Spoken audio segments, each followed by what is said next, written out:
Welcome to the ELTP Grand Final.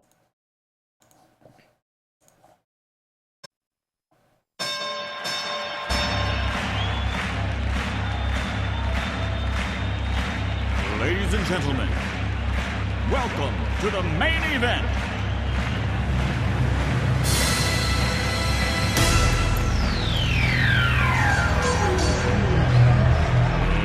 Let's get ready to rumble!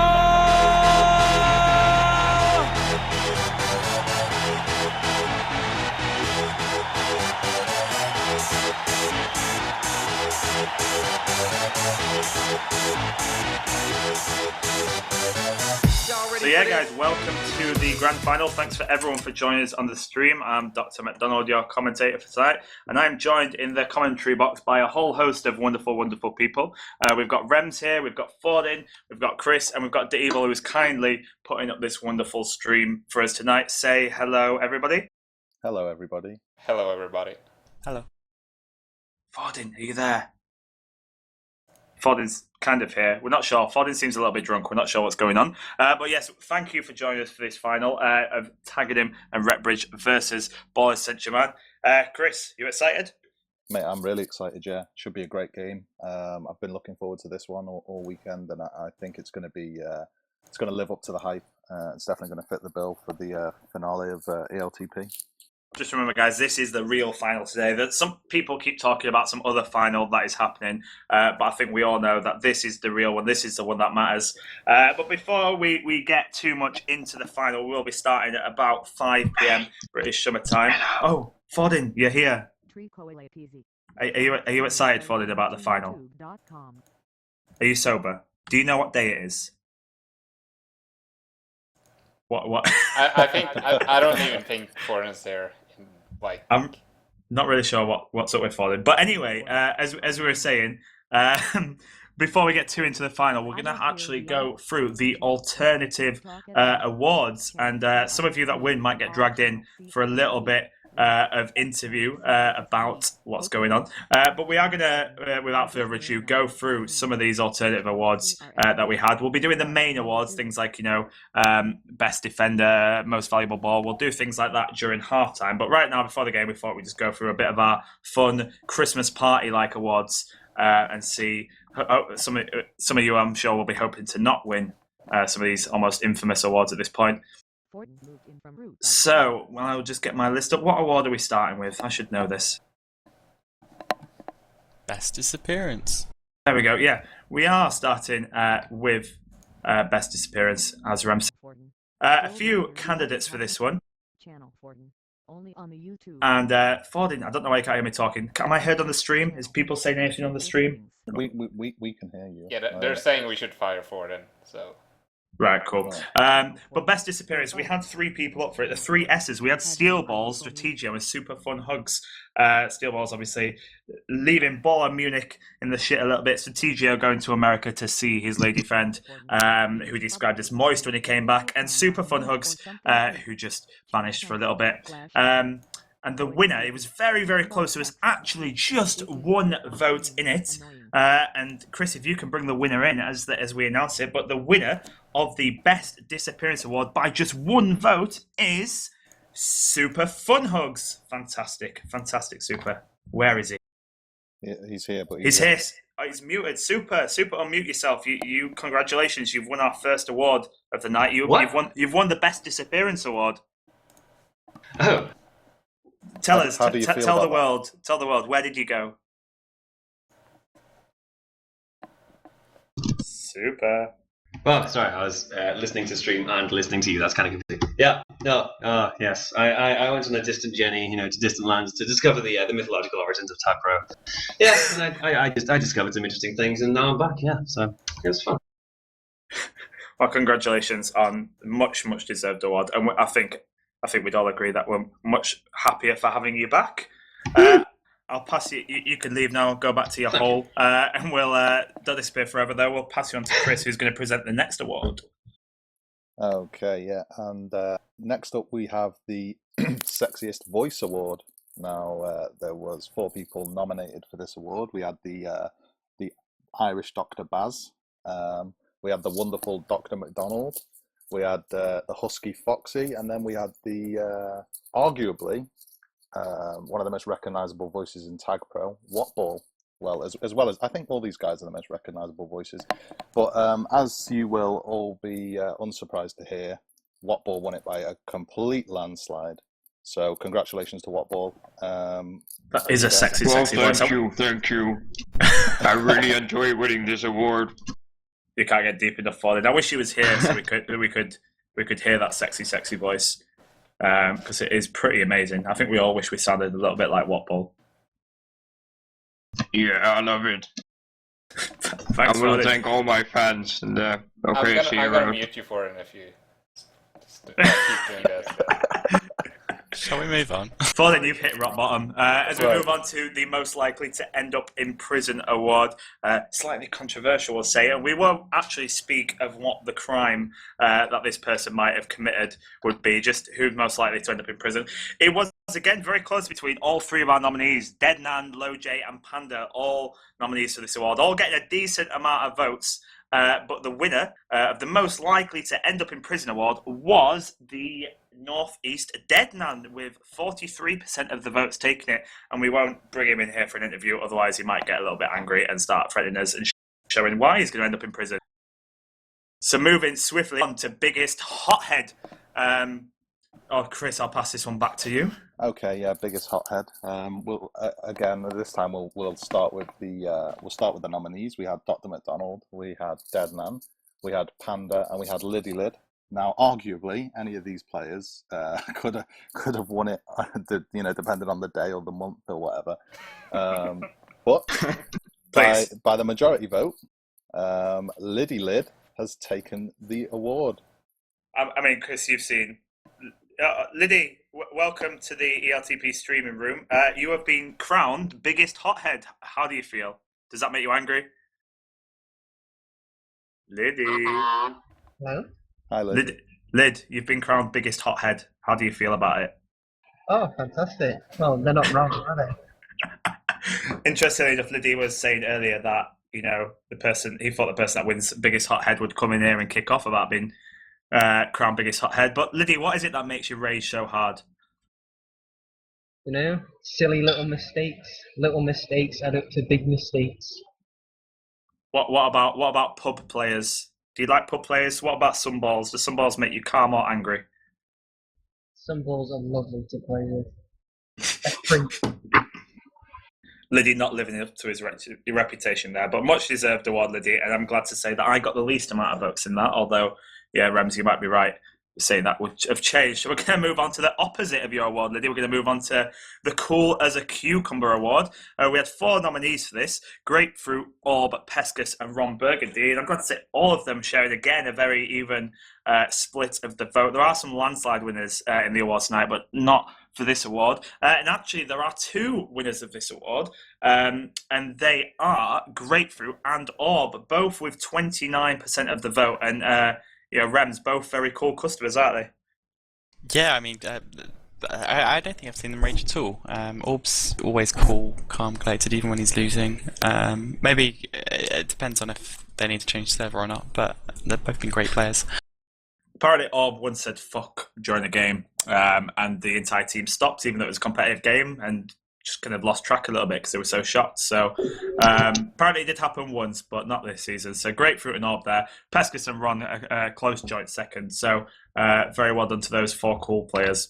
We're going to move on to Funniest Drunk. Obviously, some people tend to frequent mumble a little bit more after maybe coming back from a night out. We had 4 nominees for this. We had Korhal, who is basically never funny sober, but tries his best. Loj, Panda, and Pescus. So 4 well-known drunk players there. And again, very close, 2 votes between first and second, but the winner with 32% of the vote is Loj. So Loj is actually winning a war. We're going to bring him up here, see how he feels. Where is he? We lost him all. Fordin, are you speaking? Have you witnessed Low J drunk before? Yeah, he's amazing when he's drunk. He just keeps on talking, blabbing about whatever and whatever's on his mind. I mean, whoever's on his mind, we don't know. But yeah, I think it's quite funny. But I have to say, I think they all deserve it. We all know Korhol Pesk is drunk as well as Panda. We know that we can all have a good laugh when any one of them is drunk. I'm just glad I'm not nominated. Thank you. I don't think he's online. Is he not online? He's on the stream, but he's not online. He Is can tell us Cookie- how he thinks on the stream, I guess. Is Cookie online? We could have a, maybe, Oh yeah, maybe we should definitely get her. Nope. So Low-J there, winner of the biggest drunk, funniest drunk award, not biggest drunk. Sorry, that's probably definitely Pescus. Bottle of whiskey per game night, I think. Also, for anyone who doesn't know, Cookie and Low-J are now an item. They actually, or is that just you with No, your? that's a rumor that's been spun around by evil people. Are you trying to be in the late running for the Shit Stirrer award? Yeah, a little bit. So we're going to move on to the funniest mumble moment. A bit of an in-joke, I'm sure. I mean, I think Ford, you're probably going to have to fill us in because, I mean, I'm on Mumble a bit, but I don't remember any of these. But the 4 shortlisted moments for funniest mumble moment was karaoke nights, the Open Field Masters Fordin versus U-Man for Wooblet, which sounds horribly wrong in so many ways, singing Happy Birthday to Wooblet, which clearly a hilarious situation, and then rather grotesque U-Man offering to give Chris a blowjob as replacement for his own sister as she was away at the time. Chris, do you want to fill us in a little bit there? To be honest, yeah, it's not. I don't even know how to describe it. I don't really want to go into the details of it because of its unsavoury nature. Anyway, I think it's best left alone, that one. Unless that is the winner, then I don't really want to. Well, you'll be very glad to know it was second by just 1 vote, so we don't have to talk about it that much. And the winner of the funniest moment was karaoke nights with 34% of the vote. Fordin, you were frequent those karaoke nights quite often. What was so great about them? The fact that we can just hang out in Mumble, I think, and not play Tag Pro and do other stuff. Like, we've had some transfer mice as well, and now we have some karaoke nights. So it's becoming more of a community, not just about Tag Pro, but just about hanging out, having fun with other people here. On that note, we move on to the riskiest strategies. So, which player, really makes you want to scream sometimes, with their snipes instead of containing defense, or their grabs when they're surrounded by 3 defenders. Quite a lot of potential players because you do need to take some risks sometimes. But there were 4 players shortlisted for this. Bad Boy. I think there's a backstory of that Bad Boy thing. Something about leaving 1 on D and then playing 4D in a game or something like that. Quite. Let's say alternative strategies. Defender, who having played defense with him, is true. When you can just contain, he decides to go for a snipe and basically usually knocks you out of the way. Hypernome and Newcompt. And the winner with 33% of the vote is Hypernome. So risky strats go to the captain of one of the finalists today. So those risky strats have clearly paid off. And in second place was Newcompt with 28%, who again is in the final. So clearly risky strats working out for people this year. Yeah, let's not bring in Hypernome. He's probably practicing right now. So. And Newcompt will just, if he's even online, will just tell us how his team will fail without him. We're going to move on to the Pantomime Villain Award. We've got 3 nominees for this. Deadnan, Newcompt, and Woot. Is it Woot? Because I always say his name wrong. It's I actually just Woot. Woot. It's yeah, Woot. in Dutch it's Woot. Just like a Woot, Okay, Woot then. Deadnan, Newcompt, and Woot. Who loves to be the bad guy, really. I was very surprised Panda didn't get shortlisted for this, but maybe that's just me.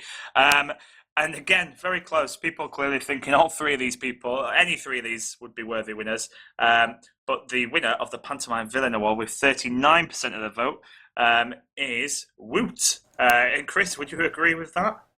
I haven't really had much experience of it, but I've known a few players this season haven't had the most friendly encounters with him, so I can kind of understand it. But again, I don't really, me and him have never really crossed paths, and I've never really had an issue with him, so I couldn't tell you. But Rems was on his team for a little while.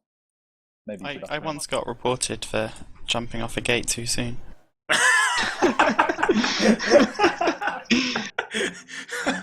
Was it someone else trying to troll as well, or? No, I I just accidentally let him die by gate, and he reported me for working against my own team. And on that note, we move on to a much eagerly and hotly debated award, the biggest perv. Remember, viewers, just meant a little bit tongue-in-cheek, almost like biggest flirt, but let's call it the biggest inappropriate flirt award, something like that. Just a little bit of fun, nothing serious, but we've got 3 nominees: the wonderful Fordin, Newcompt, and U-Man, who, as you heard earlier, weird things about his sister. And that, Fordin, why do you think you've been nominated? What do you reckon the reason is?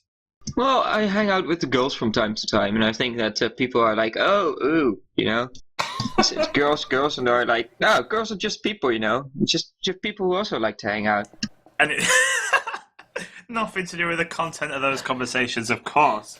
It's strictly politics, world news, Tag Pro, that sort of thing. But anyway, you'll be glad to know, Fordin, you didn't win. You were a close second, but actually winning out was the Frenchman Newcompt. I mean, I think things are considered a little bit different in France, maybe, but Newcompt sometimes sharing, his commentaries on certain types of erotic videos, I think, has won him that award quite clearly.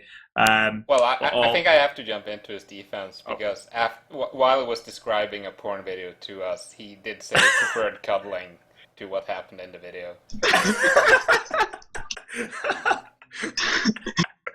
So not enough cuddling in the porn for Newcompt. So, I mean, biggest perv or biggest romantic? You guys decide. We've got 2 of our alternative awards left. We've got the BFF award. For just those 2 people that, when they're not on the same team, are going to end up crying. We had Chaos Quentin and Kobayagi, aka Chaos Takeover, Peter and Nub, Ron and Woot, and U-Man and Deadnan.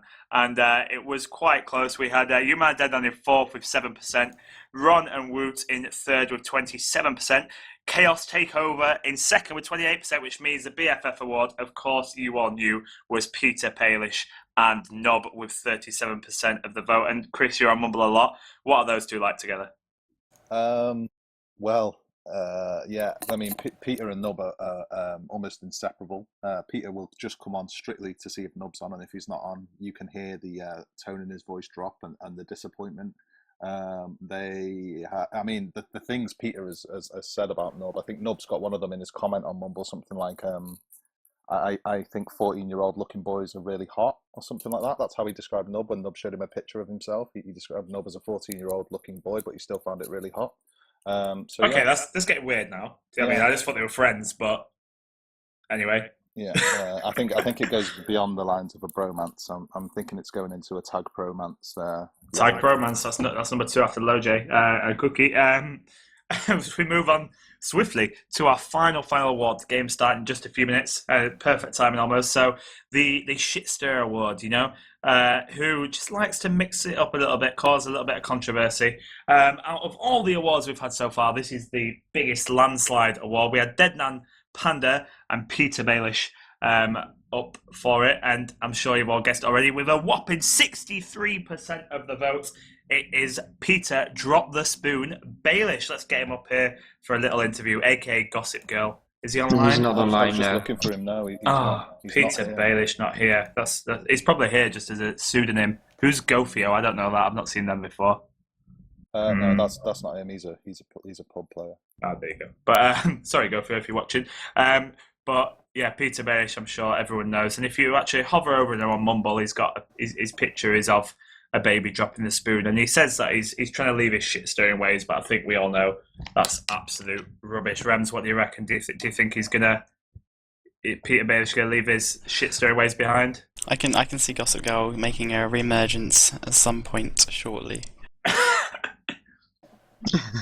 Does that mean that you are Gossip Girl, Rems? No. How great would that be? That would be like amazing if it was actually Rems just like fucking with his little puppet master, just like making everyone dance to his tune. Anyway, that Dance, puppets, dance. That brings us to a conclusion the alternative awards. We are going to be getting underway with the game very shortly. It's due to start at 5 o'clock. We're just sorting out the group links and things. Whilst we do that, Chris, Devo, we kind of heard from you the other day in the preview show, both predicting a Tagenham victory. So, Fordin, we'll come to you. How do you see this game go tonight? I have to say, I'm not as prepared as I might have been, like in the past for games, but I think I have to go with Tagenham and Rektbridge as well. I mean, they've been performing really superbly these playoffs. While we all know how Newcombe won their last game. So, and what I mean, it was really, really, really close. So, I'm predicting a Tagenham and Rektbridge victory too. I just think that both teams are actually pretty good at preparing their teams for the playoffs. Newcombe and Hypernome both are online right now, but I think they weren't going to play. I'm not sure what's up with that. Yeah, they're not. Neither Newcombe or Hypernome are playing because Newcombe's away, and they couldn't agree on a date. So Hyper, so to like get it fair, and it's actually just coming. Like your ears were burning, Newcombe. Did you hear us talking about you? Oh no, Newcombe's just going to give us a group link. Newcombe, how are you feeling about the final? Are you excited, or are you watching the Tour de France instead? I was watching I wasn't even watching the Tour de France because it was kind of a boring stage. But now it's finished, so I can just focus on the final. I know you're not playing Newcombe, and that must be bitterly disappointing for you. But just fake it. Be a captain. Can your team win it without you? Well, they can. I mean, why aren't you playing Newcombe? Because you're Alaska. Alaska, and I got what? 200 ping. Forden, keep up, please, if you're going to be in the commentary box. God, Peter Bailey should be better at this point. I'll go back to my team. Thank you, Newcombe.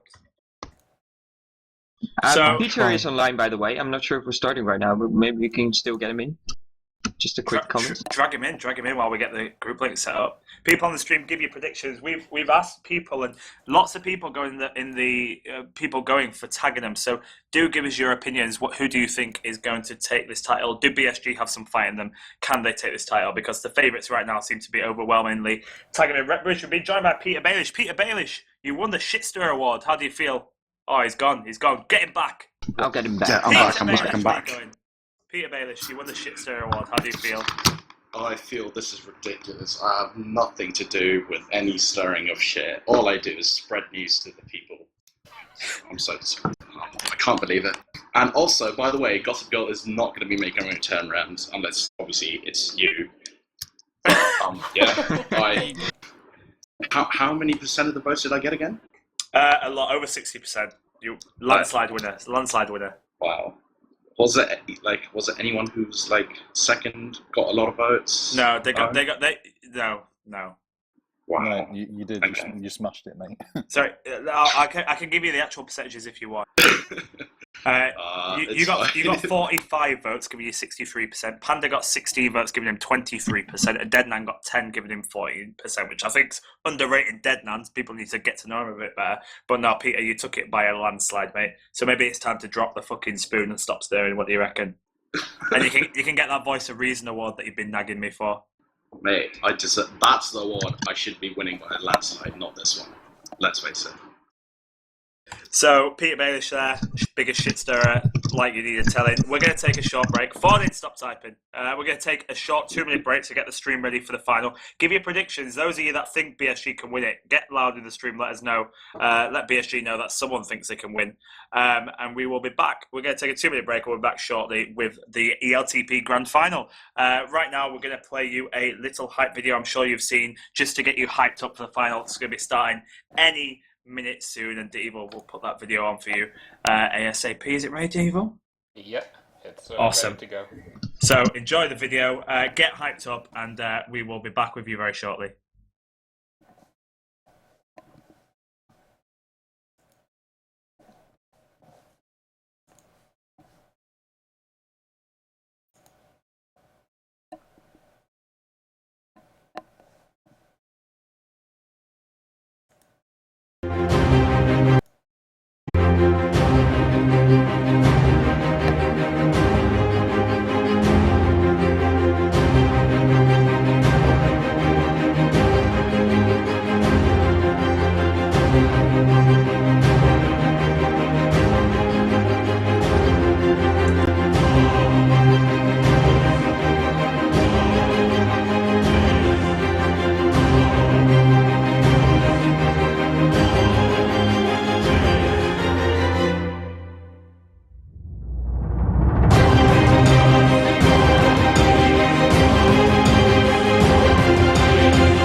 Welcome back. Hope you enjoyed the hype video and the alternative awards, but now it's time to get serious. It is time for the game to start very shortly. Rems is just going through the rules with the teams to make sure that we have a swift and timely game tonight, not multiple stoppages. Obviously, the World Cup, some football World Cup finals on later that some people want to watch.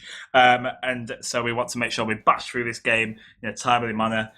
So Rem's just going through the rules with the teams, make sure we don't have any controversy, but we will be getting underway shortly. So Chris, the Evil, Fordin, come on guys, like what are you thinking? I just wanted to reinforce that you were saying earlier that kind of everyone thought that Tagenham were going to win, but I do still think it's going to be a really close game. I think in my predictions I did predict it to go to overtime and Tagenham to scrape it, because I do think that they're both really evenly matched, and either team could actually win. Baz is now back for BSG, which is a huge kind of plus side for an influential defender for them. So I think it's going to be a really tight game, and I could go either way. But I do still fancy Tagenham to take it, but by a very fine margin. I have to say I agree with that. If we look at the current teams right now, I think we can disclose them already, or should we wait? No, go nuts. Okay. So we have on Team Red, it's going to be Newcomb's team. So it's Ballis and Germain. Ballis and Germain. It's Mike C and Nerol on offense, and it's Baz and Noodles on defense. And I have to say I'm pretty impressed with Noodles so far in the way he's played minors for Ballis and Germain. So he might be a good replacement for Newcomb in this final. If we check the other team, Blue team, Hypenome's team, and Tagenham and Rektbridge, we see Wilson and U on defense, I think, and Angry Ball number 2 and the Don Daddy on offense. I'm not sure. I haven't heard of Angry Ball. 2 is probably Pooh. Pooh, yeah, that should be Pooh. Okay. So we I was know going to that. say, who the hell is that? Sorry, I'm just going through rules with everyone. Yeah, no problem.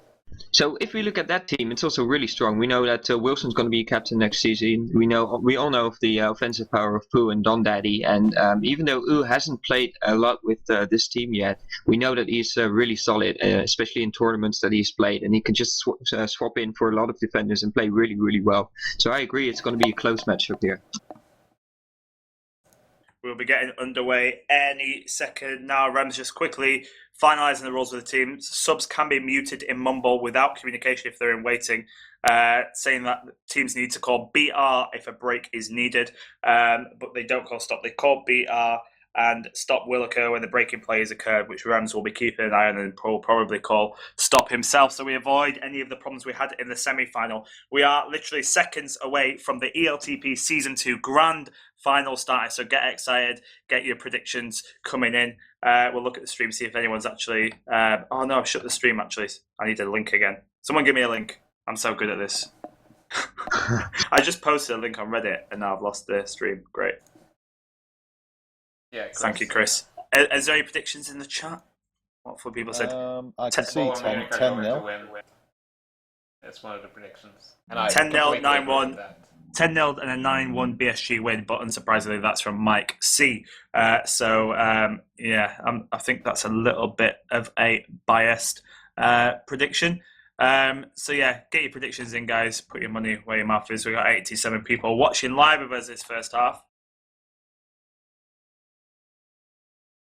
And we are nearly ready to go. Yeah, I think it's really going to be a great game. I've already stressed that enough, but I'm interested to hear everyone's opinions on how the offenses are going to stack up, because there's been no changes to the offensive lineups. I mean, what do you guys think about the Don Daddy and Pooh versus Mike C and Nerol? Who do you think is going to be the most productive pair?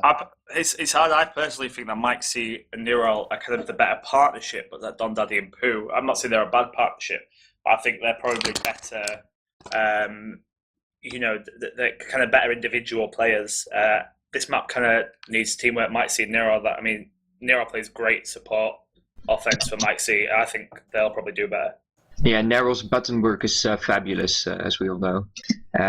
Well, I think that Pooh, Don Daddy, I think all of them can hold the flag pretty well. So, and I have to say, I think of all these people, Nerol has been the one that has been a bit less consistent as the other ones. So maybe that will be the decider how good Nerol will play. We're going to get ready. Mike C, say ready. Wilson actually asking for a minute, but we are literally seconds from being underway. The ELTP Grand Final. It's going to be exciting. Remember, when the stream launches, we normally have a few, about 30 seconds where text covers the streams. We do apologise for that. we will have that fixed for future seasons. But Newcomp's reminding everyone to not forget the stats. It's a classic Newcomp there. And repeat his message a few times. So yeah, just to confirm the lineups: Noodles and Baz at the back for BSG, Mike C and Nero on offense, So, Wilson and I and have to say, I Pooh think of all on these people, defense for Tagenham, with Pooh and Dundaddy on offense. Both captains, Newcomp and Hypernome, on not playing today. Newcomp's away in Alaska, and Hypo stepping out as a kind of fair play award so they could get the finals underway. The stream is ready. The teams are ready. We're going to be getting underway any second soon. Newcomb still reminding them about the stats. And Mike C wishing luck to all the players. And we are finally off and running. The ELTP Grand Final for Season 2 is up and underway. Tagenham Rektbridge versus Ballis St. Germain.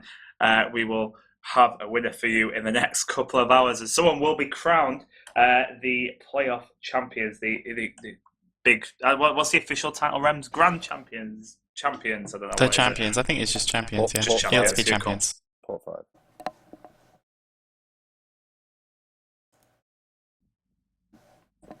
And the power-ups are interesting. Looks like BSG have a Tag Pro in base, and Tagenham Rekt have a Juice, and there's 2 Tag Pros in mid as well. So it's going to be interesting to see who takes advantage of those first off, because we know they can be a big difference maker on this map.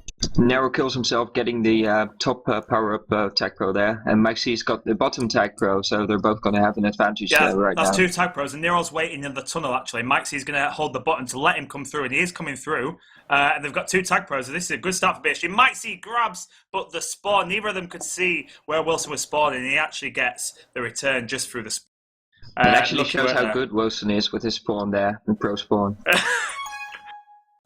Thank God you're here for it. Oh, but Angry Wall's away through the top. Sorry, that's Pooh. He is coming away through the top, but he gets returned. Is that Pooh? I mean, it's a registered name, but are we still assuming that's Pooh? Or is that actually someone else? I think if you look at the team channel, it is him. Yeah, okay, so yeah. Pooh. Angry Ball 2 is Pooh, playing under a pseudonym for some reason, but nearly getting away through the top there. Mike C's coming on offense at the other end, currently battling around power-ups to spawn any second now. But Pooh's used that power-up battle to get away. He is ahead of 2. Wilson's already called for a break. We've had the first break of the final call. We didn't even manage a minute and a half.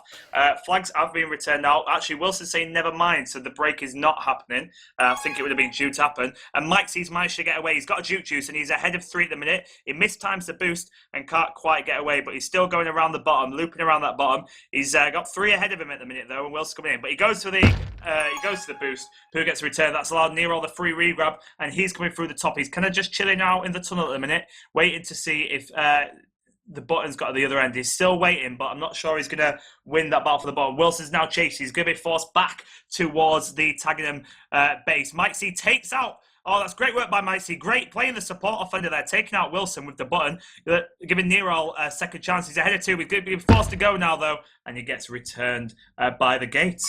I think that was a fight of almost 30 seconds or something over the top gate. It was pretty interesting to see that. Mike C boosting in, he's there by himself. Ooh, picks up a Tag Pro on defense, just kind of rolled into it. Going to make it hard for Mike C Nero to grab. Nero's waiting for that bottom one. He's going to get a Tag Pro of his own. Pooh's got a Tag Pro from the middle as well, so that's 3 Tag Pros so far. That's spawning the power-ups. Dundaddy grabs at the other end. Pooh's there with that Tag Pro. He's probably going to take out Baz. No, he's pushed Baz away. Dundaddy's tried to split them, but I think he's going to go button now. Pooh's going to hold the button. He has held the button for him. He's coming in here. There's only Nero. Nero needs to get up there and get the return, but he's got a Tag Pro himself. He takes one out, but he misses Dundaddy. Dundaddy gets the first cap. Nero will be disappointed there, but the first cap goes to Tagenham and Rektbridge, taking a 1-0 lead there. Good use, Tag Pro on either side, but Nero a little bit out of position. And when he took out that player, put him a little bit out of position. And the first cap goes to Don Daddy. Chris, your thoughts there? Yeah, I mean, it was almost unstoppable. Nero didn't really. I mean, in that position, what was he to do? He could have kissed the Tag Pro, but then it would have respawned in base and killed Mike C. They would have had nobody ahead. But Donald's away top, sorry, he's bombed the wrong top here. Mike C's been blocked out. Mike C forced to grab it, it's a flaccid no, and Tagenham take the 2-0 lead within the first 3 minutes. And Tagenham proving the pundits right at the minute, having taken the lead. A nice cap there, nice use of the bomb there, Rems. That was a really good use of the bomb, and he managed, just to get away, and there's some good blocks on the other end as well to get that second cap. I mean, we have a long way to go. We've still got over 35 minutes of Tag Pro left, but Pooh has got away. It's a good start for Tagenham. This is what they wanted. Playing without both teams playing without their captains. He's coming in here. There's only one to beat, Mike C, but he's probably going to get blocked out of the way by Wilson. Mike C is blocked out. Pooh might cap in. Now Mike C forced to grab. Baz is there to help. Mike C gets returned. Baz still there. He flashes. And Pooh's going to cap. And it's 3-0. And Tagenham are absolutely destroying them. And Dundaddy's away at the top here. It's going to be 4-0 before the game's even underway. And Dundaddy gets his third cap of the game. And it's 4-0 to Tagenham. BSG don't know what's hit them here. And Baz and Noodles are not solid at the back. They are, but Mike C nearly gets away through the top, gets returned by Oo. I was about to say Baz and Noodles are as loose as, and then I stopped my sentence because I realised that there might be children watching. But they're as weak as the Brazil defence. How's that? There we go, weak as Brazil defence. It's not quite 7-1 at half time, but it could be at this rate as Baz gets the return there. Dundaddy's grabbed though. He's got a juke juice and rolling bomb. Rolling bomb's neutralised, but Baz is forced down to the bottom. Dundaddy comes through the middle though, and again he's coming in. There's only Nero to beat. And the blocks are there. Nero is forced to grab. Baz gets in for the sniper and saves the day. But is it too late already in this game? 4 caps on Gio Koala. It's difficult to come back from for it. Yeah, I think it's not going to happen this game, at least maybe in the second half, if they can get good caps in, quick caps for Ballis and Germain. But right now I still see Tagenham Rektbridge taking this first game. I think the teamwork of Dundaddy and Pooh is just really, really good right now. It's better than Mike C and Neril. That might be Pooh's away at the bottom here, but he's probably going to be stopped by Noodles and Mike C. And I mean, what's been the problem with Chris? It seems like the offensive defense for BSG has just not been there. It's always just been one player that's got blocked out by 2 defenders. It's all, the offensive defense just hasn't been there. No, I mean, yeah, you can definitely say that, but also I think you know, with the pressure of this as well, and Noodles not being a first team starter, he looks like he's struggling a little bit. I mean, by all means, I'm not being Dundaddy's coming in at the top here though. Sorry to cut you off. Dundaddy was in at the top. Nero managed to roll across the button, get the return, but as they all went for the button, that's allowed Mike C to get away. But Mike C chooses to go for the middle rather than the bottom, and it cost him in the end as Wilson got the return. We'll go back to you, Chris. Sorry. Yeah, I mean, as I was saying, the offensive defense has been, they've struggled with that. But I don't think, there's not much they could do to help that. But I think Noodles' his positioning's just been a little bit off. I don't want to be critical of him because he's done really well all season and stuff. But I just feel like Dundaddy's away here at the bottom. There is 2 at the other end for the first time, but Dundaddy is away after one got spiked in the top. He's ahead of 2. Nero's blocking him off. Noodles going for the snipe, but misses out. Mike C gets a return, and Baz is at the other end to stop Pooh getting the regrab. Mike C's away top here though, but Pooh has got the grab. If Baz can get the return, Mike C's going to cap. Mike C is free as a bird, but no one's challenging Pooh at the minute. Mike C will be dying for them to get the return, but Dundaddy's come to chase him. Dundaddy with a rolling bomb, and Mike C just trying to, Mike C managing to get down. Managing to get away, but no one's chasing Pooh. Nero's waiting in base. Baz and Noodles just waiting on the right-hand side, and no one challenging Pooh. Not aggressive enough there from the BSG defence. They needed that return to get the cap, but they were just waiting on the right-hand side and not chasing. And poor decision-making there, I'd have to say. They really should have been more aggressive to try and get the cap when Mike C was unchallenged in base. He split Wilson, who very good by Mike C to still carry there, as the flag carriers pass each other. Oh, those dukes. Super nice for both of them. Pooh is going up. Pooh's in the top left. Mike C's finally got returned. Pooh is stuck in the top left though. Nero's chosen to grab, and Pooh is returning. Nero is away. Nero's ahead of 2 at the minute. Right, he's got Oo and Dundaddy ahead of him to beat. Wilson's coming through the middle perfectly and mine just to cut him off. And so this will be difficult for Nero now. Dundaddy's grabbed at the other end. That's a risky grab with that, but he had the rolling bomb and he got away. Brilliant by Dundaddy. And he's away on the right-hand side. Only Mike C ahead of him. But Nero gets returned. Mike C's going to have to grab here. Dundaddy's got the rolling bomb. Dundaddy neutralizes him and caps. That's brilliant by Dundaddy. Mike C getting absolutely blown to smithereens, and it's 5-0 to Tagenham, Chris. Oh, wow. Dundaddy's just proving that he's living up to the hype. I mean, 4 caps out of 5 right now. He is having the game of his life so far, and anyone who was saying that he just had one good game and everyone was hyping him up, I think this proves that it wasn't just a flash in the pan, and he really is showing his quality at the moment. I mean, people often talk about the power-up battle, and that often being the difference between the teams. 15 to 16 power-ups, it just hasn't been. It's just been coordination and skill has been the talent. But Mike C is coming in here. He's boosting. He's gone left. He's might go straight. He's angry, and Pooh's been forced to grab. He's going to get returned. And BSG finally registers something on the scoreboard. It's 5-1, and it's still a long way back in this game, but that will give him great confidence having finally got the cap. Wilson's grabbed there, returned by the gate. People battling for the power-ups. Wilson finally seeing the other side of the map. Wilson, obviously, his pre-game quote, which may or may not have been made up, saying he doesn't know what this map looks like as the flag never gets out of his base, and that has almost been true so far in this game. Mike C grabs it at the other end. He's got a lot to do, but he has got a juice. Let's see if he can get away from He does get away from but he's getting closed down. Wilson gets the return, and Nerol there gets a regrab. Gets a routine return. We've got a minute left in this first half.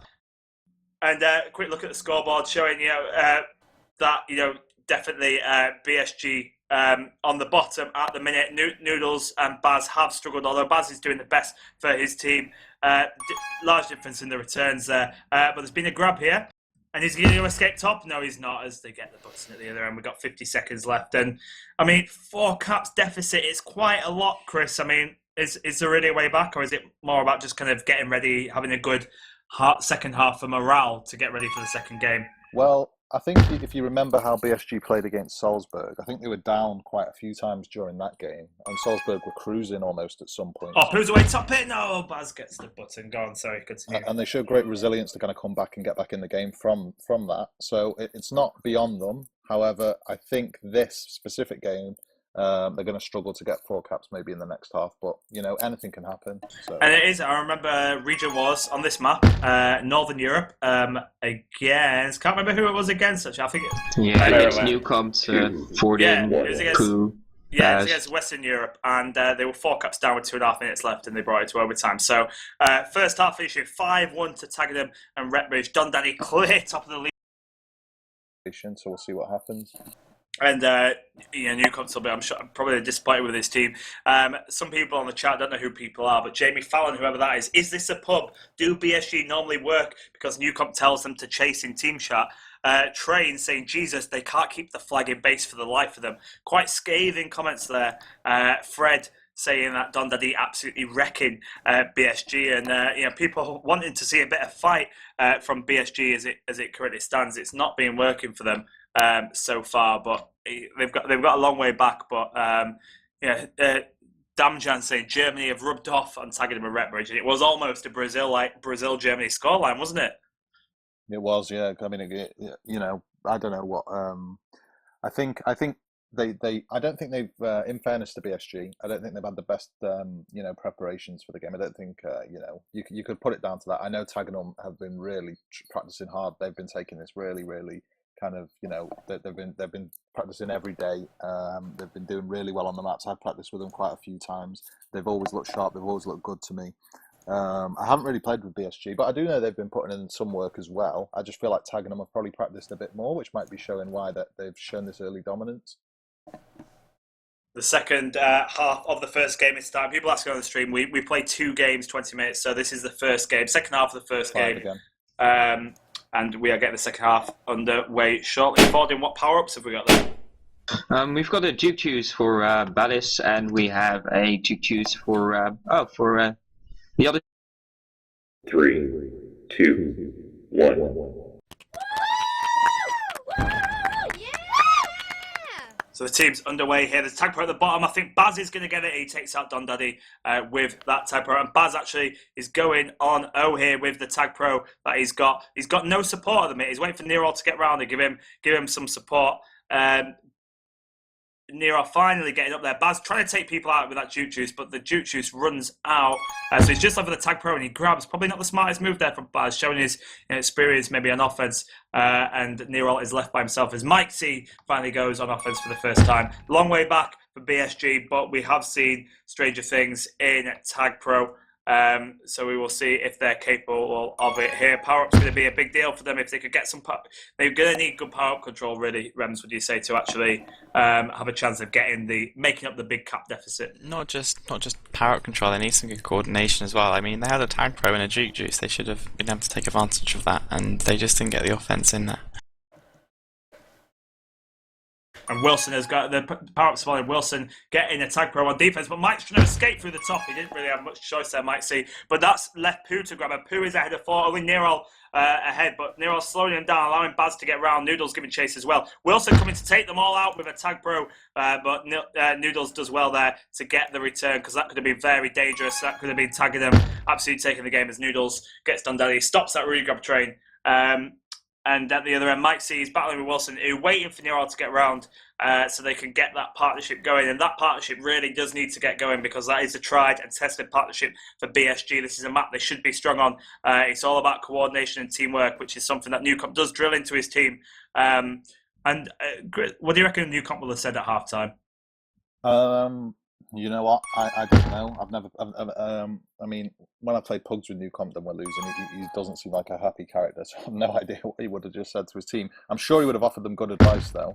He's not stupid in that way. And that was a clever handoff then. Yeah, clever handoff there. He spiked himself, allowed Mike C to grab with the rolling bomb, but who blocks that route off for him? So he's forced to use his rolling bomb, but Mike C just gets ahead of it. Wilson boosts down to get ahead of him, though, and Wilson's going to get the return there. That was very nice by Nero. To hand off to Mike C, but Mike C not quite able to put that rolling bomb to good use. Dundee, he's going to try bomb through the middle there, but there's too many bodies in the way, and he gets returned. So we're 2 minutes 30 into the second half, and no caps as of yet. So it's still a 5-1 lead to Tagenham, who are in the red, attacking from left to right.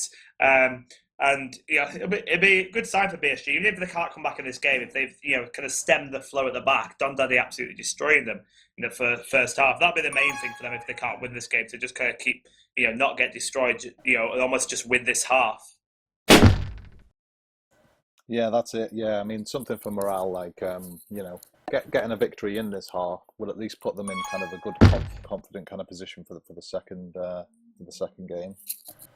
I think it's crucial for them to get a positive result no matter what it is this half.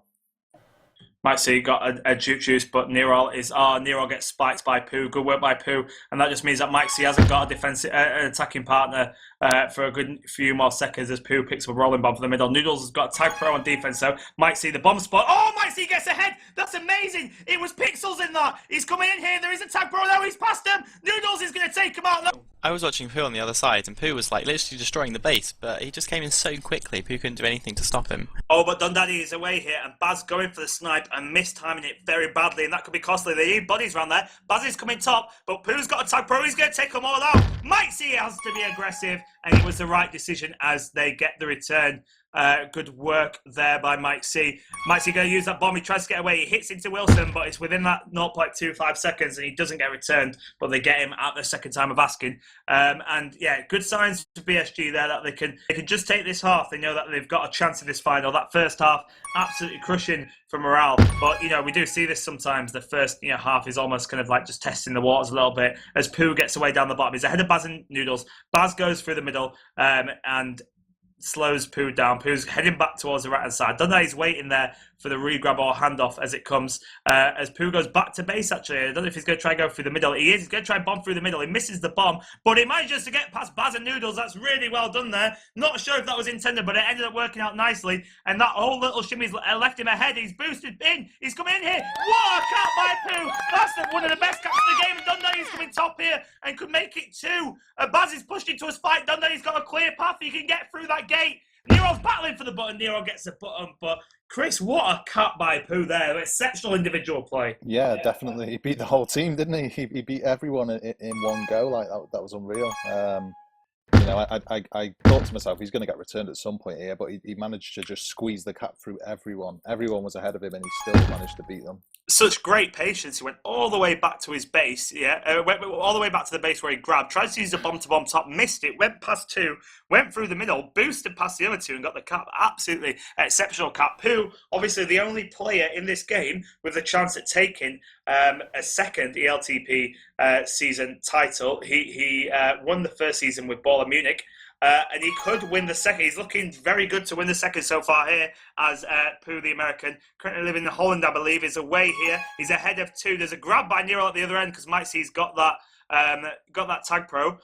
Mike C going to try and let Nero away top, and he's going to hold the button. Wilson misses out on the return by a pixel or so. Pooh heading back towards the right-hand side, and he's managed to get ahead of 2 here. Only Mike C blocking him. He picks up a Juice. Baz does well to survive. He gets through the middle, picks up a tag pro, a Juice, and manages to survive as well, but he's not able to get the return. Noodles chasing by himself at the minute. Pooh absolutely has got the runaround of Baz and Noodles, but as I say, that Noodles gets a nice snap. Dundee on offense with a tag pro, just blocking Nero, not letting Nero get through. But they're all clear now. The bomb takes them all out. Wilson's coming in. They need to block Wilson. They do block him. Nero gets a nice cap. The bomb being very unfortunate there for Tagenham, but it's 2-1 in this half. They're still down by three caps. The deficit is probably too much to make up, but they are winning this half, BSG. And that was a little bit of luck, but you do need that sometimes, don't you, Chris? Yeah, you do. You do. It worked out. It was a fortunate event, but these things happen, and you take advantage of them when they come, and they did really well to take advantage of it. And sometimes people hesitate in taking advantage of things like that. Like if Neril had hesitated in that gate any longer, I think they would have kind of recovered and buttoned him, but he moved quickly. He showed his experience, and he went ahead and got the cap, which was well deserved. And for them, we're just looking at the power-up stats here. I mean, it's been very even on power-ups on this map. I mean, a lot of power-ups up for grab. And so it is kind of hard to dominate when there's, if there's just 3 power-ups, it's probably easy to dominate. 15-14 at the minute in favour of Tagenham. Oh, but sorry, as we speak, Pooh's got away, but Don Daddy had a tag pro to try, which helped him get away. Mike and Neril are at the other end. Baz is going to get returned by that gate. They are blocking the choke nicely. They've got their angles right. Pooh just angling, see what he can do. Chooses not to boost, relies on his own juking skills. He's passed 2. What a cut by Pooh! Can you believe it? I don't believe the jukes on these guys. Absolutely running rings around them. How do you juke like that? Through the choke of Gio Koala. That's one of the best caps I've ever seen. He's only beaten his own caps in terms of quality. Absolutely amazing. Don Daddy is still in the limelight in the first half with his 4 caps, but in terms of the quality of them, Pooh absolutely destroying anyone. Exceptional caps there, Rems. They were absolutely incredible. I was just watching the points of the stream as well. That was amazing, and to take it to a draw is really going to hit the morale of Ballis and Germain going into the second game. I mean, Fordin, how do you defend against that?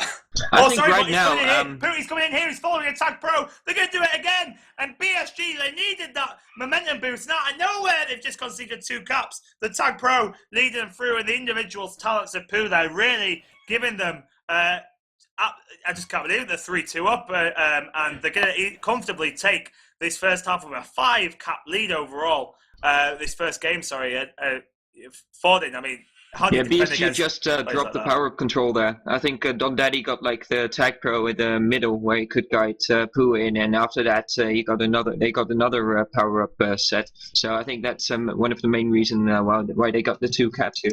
Well, they were so good on power ups. I was about to ask you about the power-ups a minute ago. I was saying it was very even. It was 16-15 in favour of Tagenham. It was a good split along all the different types. But it's now 19-15 Tagenham. And they actually got the tag pros. They're 9-6 up on tag pros. Obviously, such a killer power-up to get. So getting a bit lucky with the power-up spawns, but also great control has helped them turn this game around as we go into the final 10 seconds. Not sure we're going to see any more caps unless Don Daddy can get all the way around. Neril choosing not to grab. Don Daddy might rub salt in the wound. Neril's gone top. Don't think it's going to happen. It's going to finish at 3-2 this half, giving them an 8-3 victory overall, and Tagenham absolutely storming this first half. But Pooh there, those caps, I know it didn't have much influence on the game. They were winning already, but Fordin, how do you defend against things, jukes like that? Yeah, especially I think that Pooh wanted to show everyone that it's not just the Don Daddy who can pull off the jukes, that it's Pooh too. And I have to say, this happened in the semi-finals as well, and on last season with Paul and Munich, where the Evil was there instead of Don Daddy. And I think I rate the Evil and Don Daddy about the same, but Pooh is also just the same. It's really, really, really good, and he just shows again he can work with a lot of attackers. It doesn't really matter. If you're good, Pooh can work with you. It doesn't matter. He's been playing really well here. And Dave, obviously, you've been operating the stream and things, quietly watching in the background for once. Thanks very much for streaming again. What are your thoughts? What do BSG need to do differently?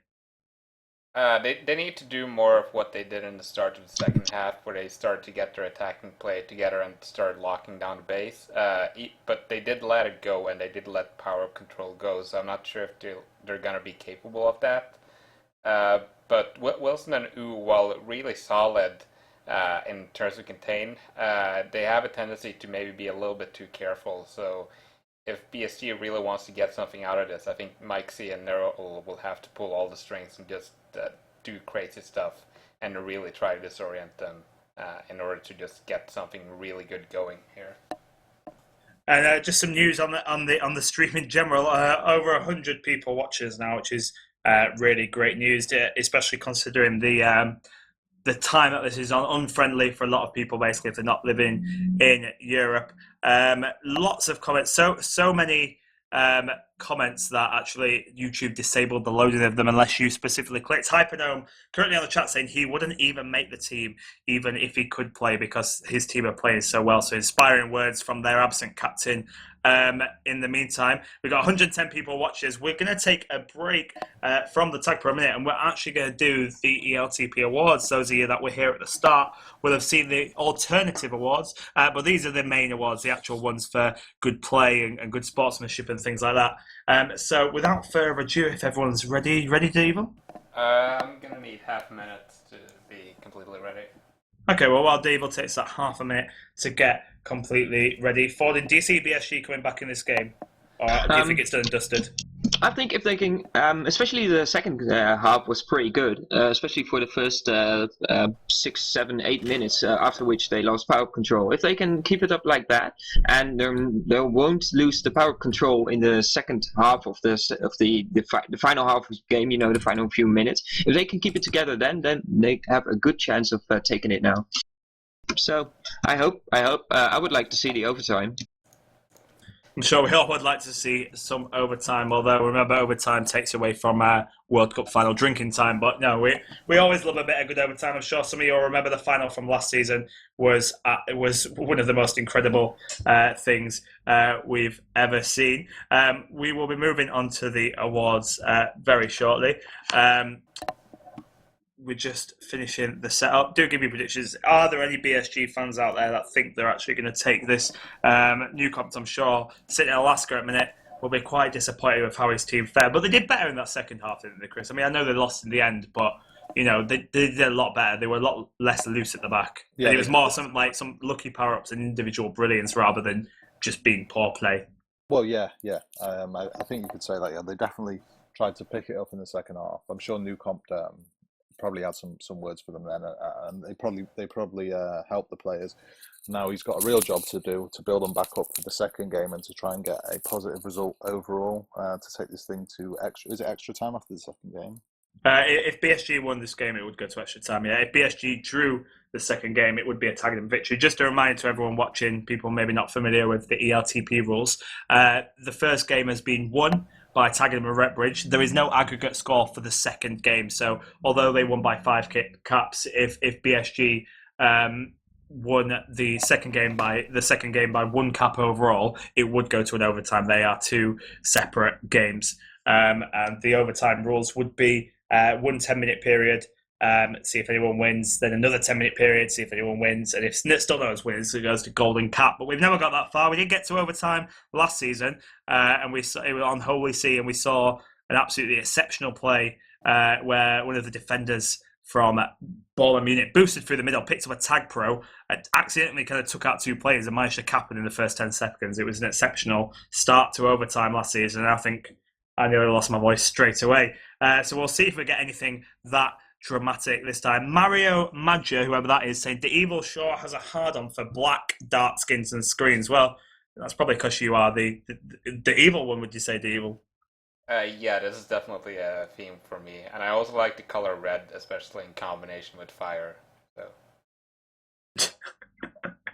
Oh, you fucking weirdo. Right, are we all ready for the awards? Yes.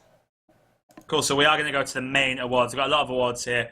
And we're starting with Unsung Hero. Yes, starts with the Unsung Hero. So Evil, do you want to present that one for? Oh no, Chris. Getting it mixed up. Chris, do you want to kick us off? Yes. Just give me a sec. For the Unsung Hero. Okay.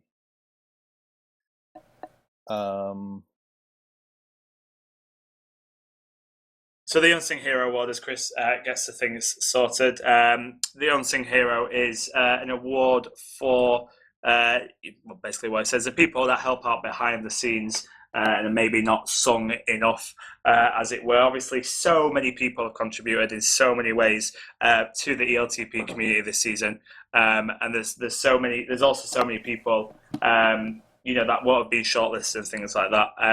All I can say, I'm sure everyone will echo this.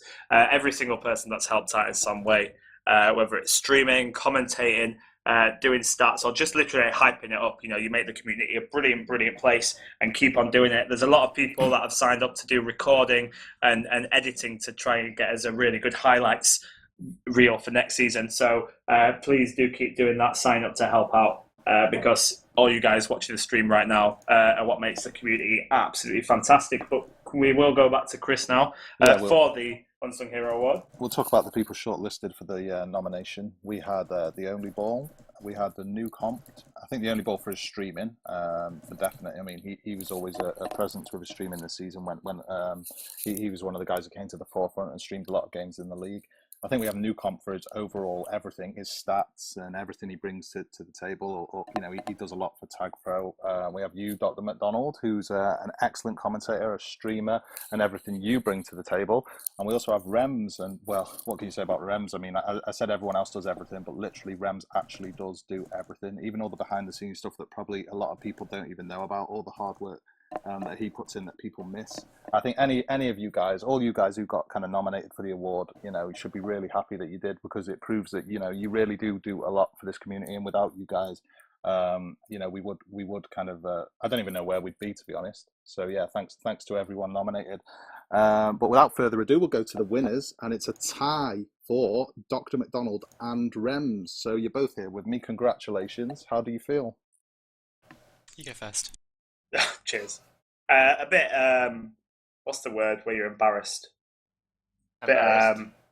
Maybe it's embarrassed. No, it's very nice to have got voted. Thanks for people voting. I mean, I think it's one of these things where you're like, I enjoy everything I do. I enjoy doing the commentating and stuff like that, and I don't even see it as work, really. It's more an excuse to just avoid my girlfriend for a little bit. But I do really enjoy it, and just thanks to all the people that really make any job that I've done, like the entire awards committee, for getting everything done really quickly. Some people made that so much more easy than it could have been, and all the people that have streamed and commentated and stuff like that have signed up to help. And I mean, yeah, it's a nice award, but yeah, new comps and Only Ball that are also on the list have done amazing work this season, and obviously Rems, my co-winner. I know he's the epitome of modesty. And we'll say that he's already a sung hero, but Rems, you're awesome too. Well, yeah, that's what was said last time. But I thanks everyone. Yeah, it's been especially difficult a couple of weeks ago with all the controversy, but it's been good. I want to say thanks to Newcoms as well, because obviously he's missed out, but he has done such an incredible job with the stats. The Only Ball's been doing great with the streams and stuff, but Newcoms has really helped out, like the last season and a half, doing all the stats. He gets them up quicker than anyone else I know, and so I wanted to say thanks to him as well. Whether he's watching or not, I don't know, but. And collectively, I just want to say from everyone, thanks to everyone who was voted for the award, and especially thanks to you two guys as well. As I said, without you guys, I don't know where we'd be. So thanks. And after that big circle jerk, we'll move on to the fair play table. So we got everyone to rank the teams in terms of fair play and created a table. We'll just announce the winner and then quickly look down the list. And the winner of the fair play award... Wait. Should we do it like the other way around to build up tension, maybe? God, what you like? Probably, yeah.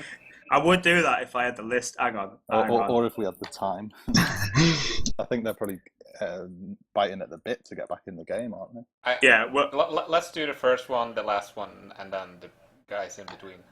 Right. Thanks for stealing my build-up for them. But the winner of the Fair Play League, the team, is Barcelona. Barcelona being the much-deserved winners. They're rated very highly by many of you. Fordin, any guesses for who came bottom? I think it might be Bayern Munich, but I'm not sure why. Really? No, just saying.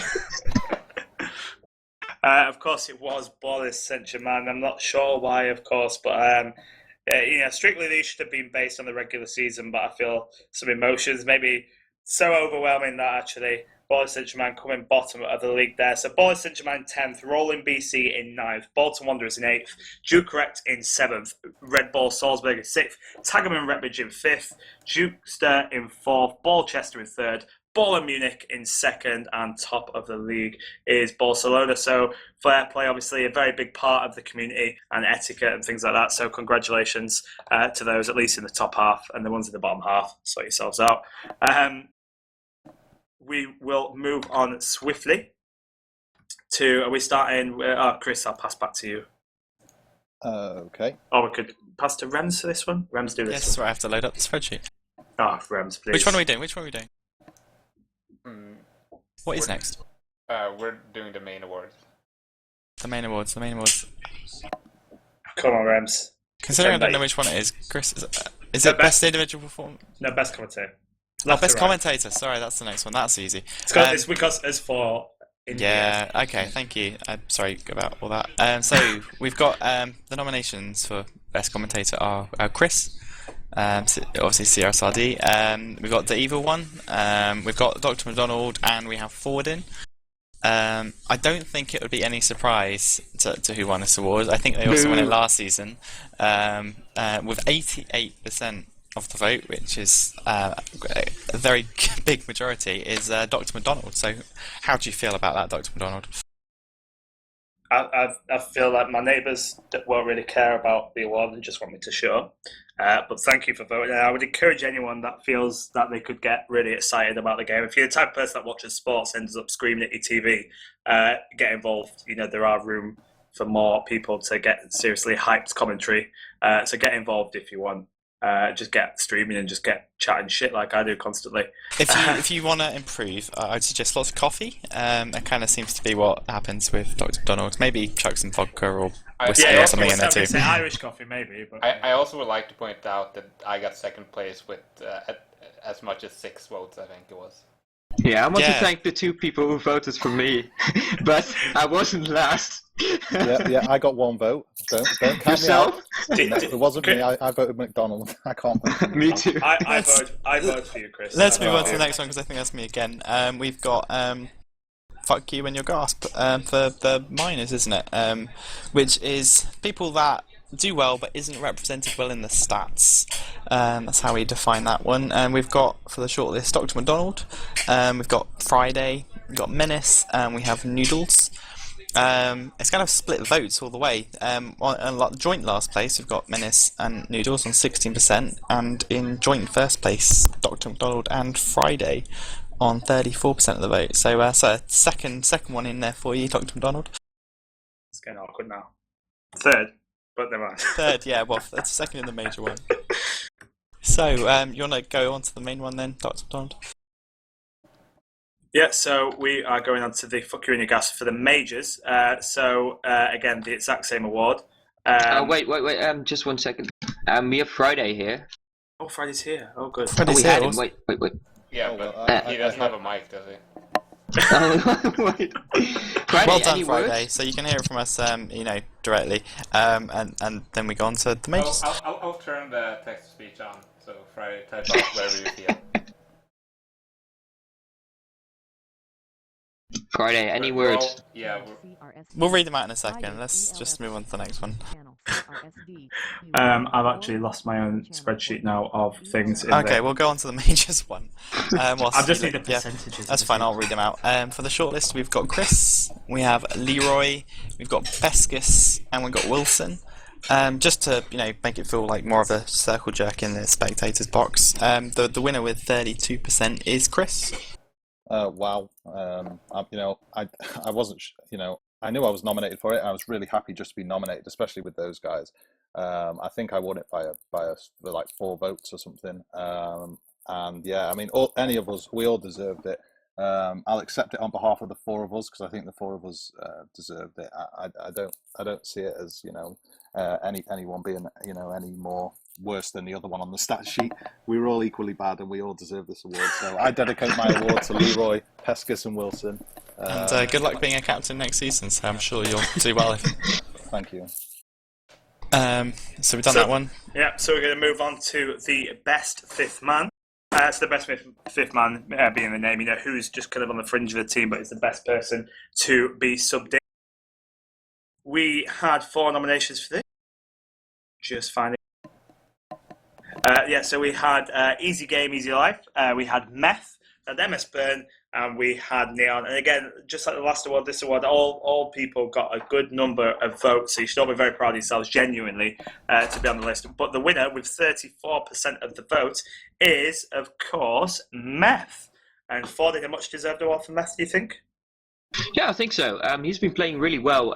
Also the first season, but also the second season, and he has had to contend again with being the fifth man, also as in the first season. So I hope he'll just kick some ass in the third season as a majors player right now, and we'll see what he's worth. The next awards we're going to move on to, I think we're going to skip over them and come back to them because I've just realised they are for the basically the best week, but neither of us fought to get the stats up in time. So, Rems, would you mind doing the honours and grabbing the stats for us for those weeks so we can go back to those winners? Would that be okay? Maybe. Let's just quickly move on. So, moving on to the next award.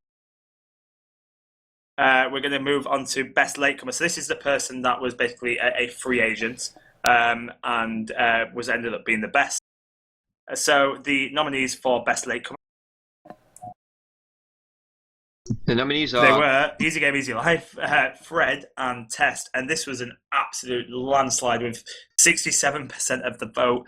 The winner was Fred. Fred absolutely came out of nowhere. Yes, Fred, best latecomer. I think all Fred, of those I moved guys Fred did in. really well, though. What do you think, Fred? You've won the best latecomer award. Oh, have I? Yes. Yay. Cool. How do you feel, Fred? Honoured, I guess. Yay. Yay. It's a good award to get. It's a good award, don't worry. Woo. The Evil got it last year, I think, so you're following in bad footsteps, but that's fine. That's great. Again, the team's up again, actually, so we'll move on to the best valued player. So the best value player is similar to the best latecomer, but it's for someone that was drafted low down. One of the later rounds who you wouldn't be thinking was going to take the league by storm. And we have 3 nominees for this: Deadman, Dude, and Fat. And I don't think any of us are shocked to learn that Deadman, with 80% of the vote, is the winner of the best valued player. Deadman, congratulations. You were the lowest down person in the draft that did the best. How do you feel? I'm not sure he's here. I'm bad. You're what, sorry? He said he's bad. So remember to vote Tag Rangers Week as parent. Damn, no. Oh dear. Oh, good. Right, there we go. Rams, have you got your stats up? I have the minors one up. Should we do the minors one? I've got the minors one for the 1 week that we need to. Let's do the minors one. Cool. So this is the best week. So obviously there's two games a week, but who was doing the best?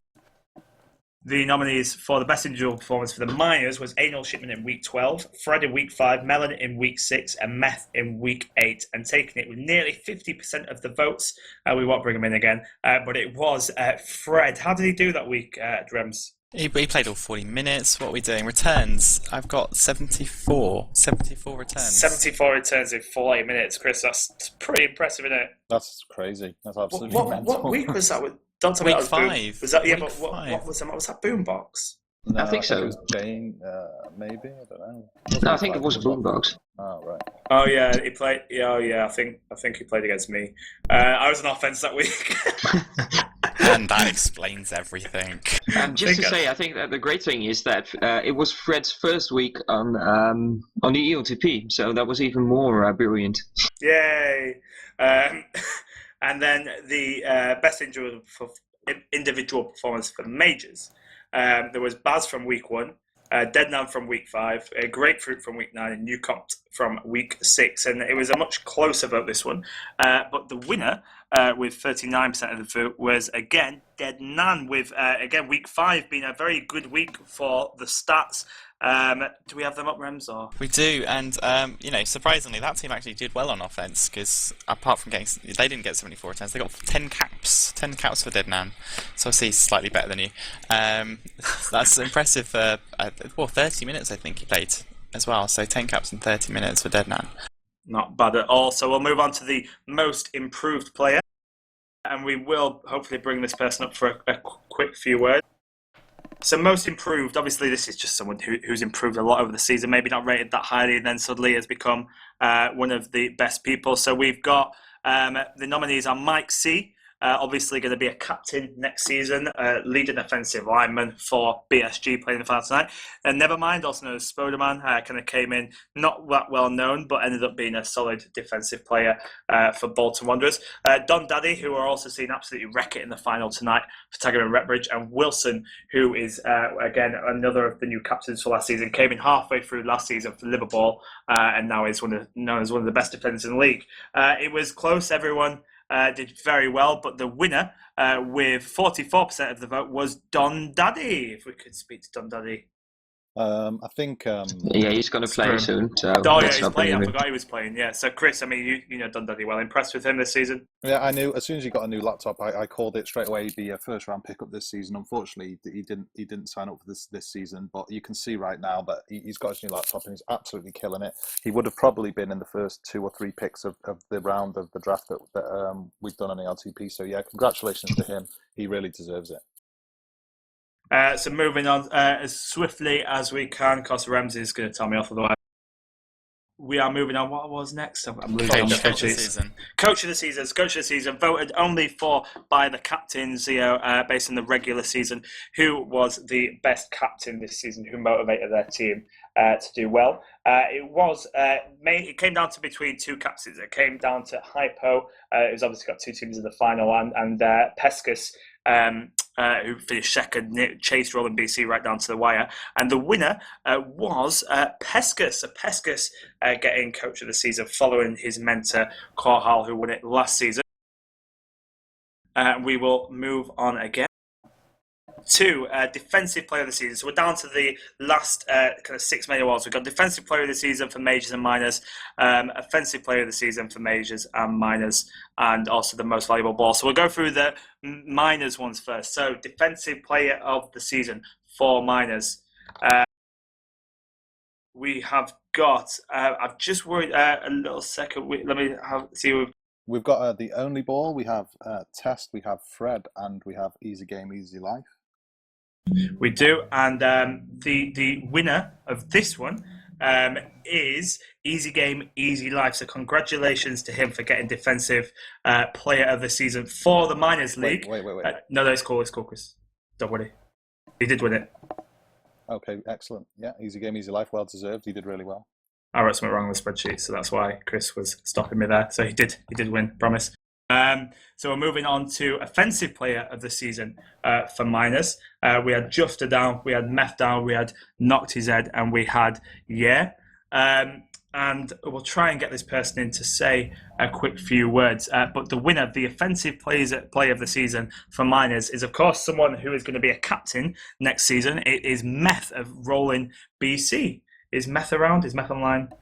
He's not. No, he's in the stream, but he's not online. So we'll Meth, you can make your victory speech in the stream. Congratulations on getting offensive player of the season for minors, and good luck for next season. And then finally, we come to the most valuable ball. So, which player was just pivotal for their team, and absolutely dominated for them for minors? So we have 5 nominees for the minors' most valuable ball. We've got Fred, Jufter, Meth, Knocked His Head, and so a lot of familiar people from the offensive and defensive player of the season list.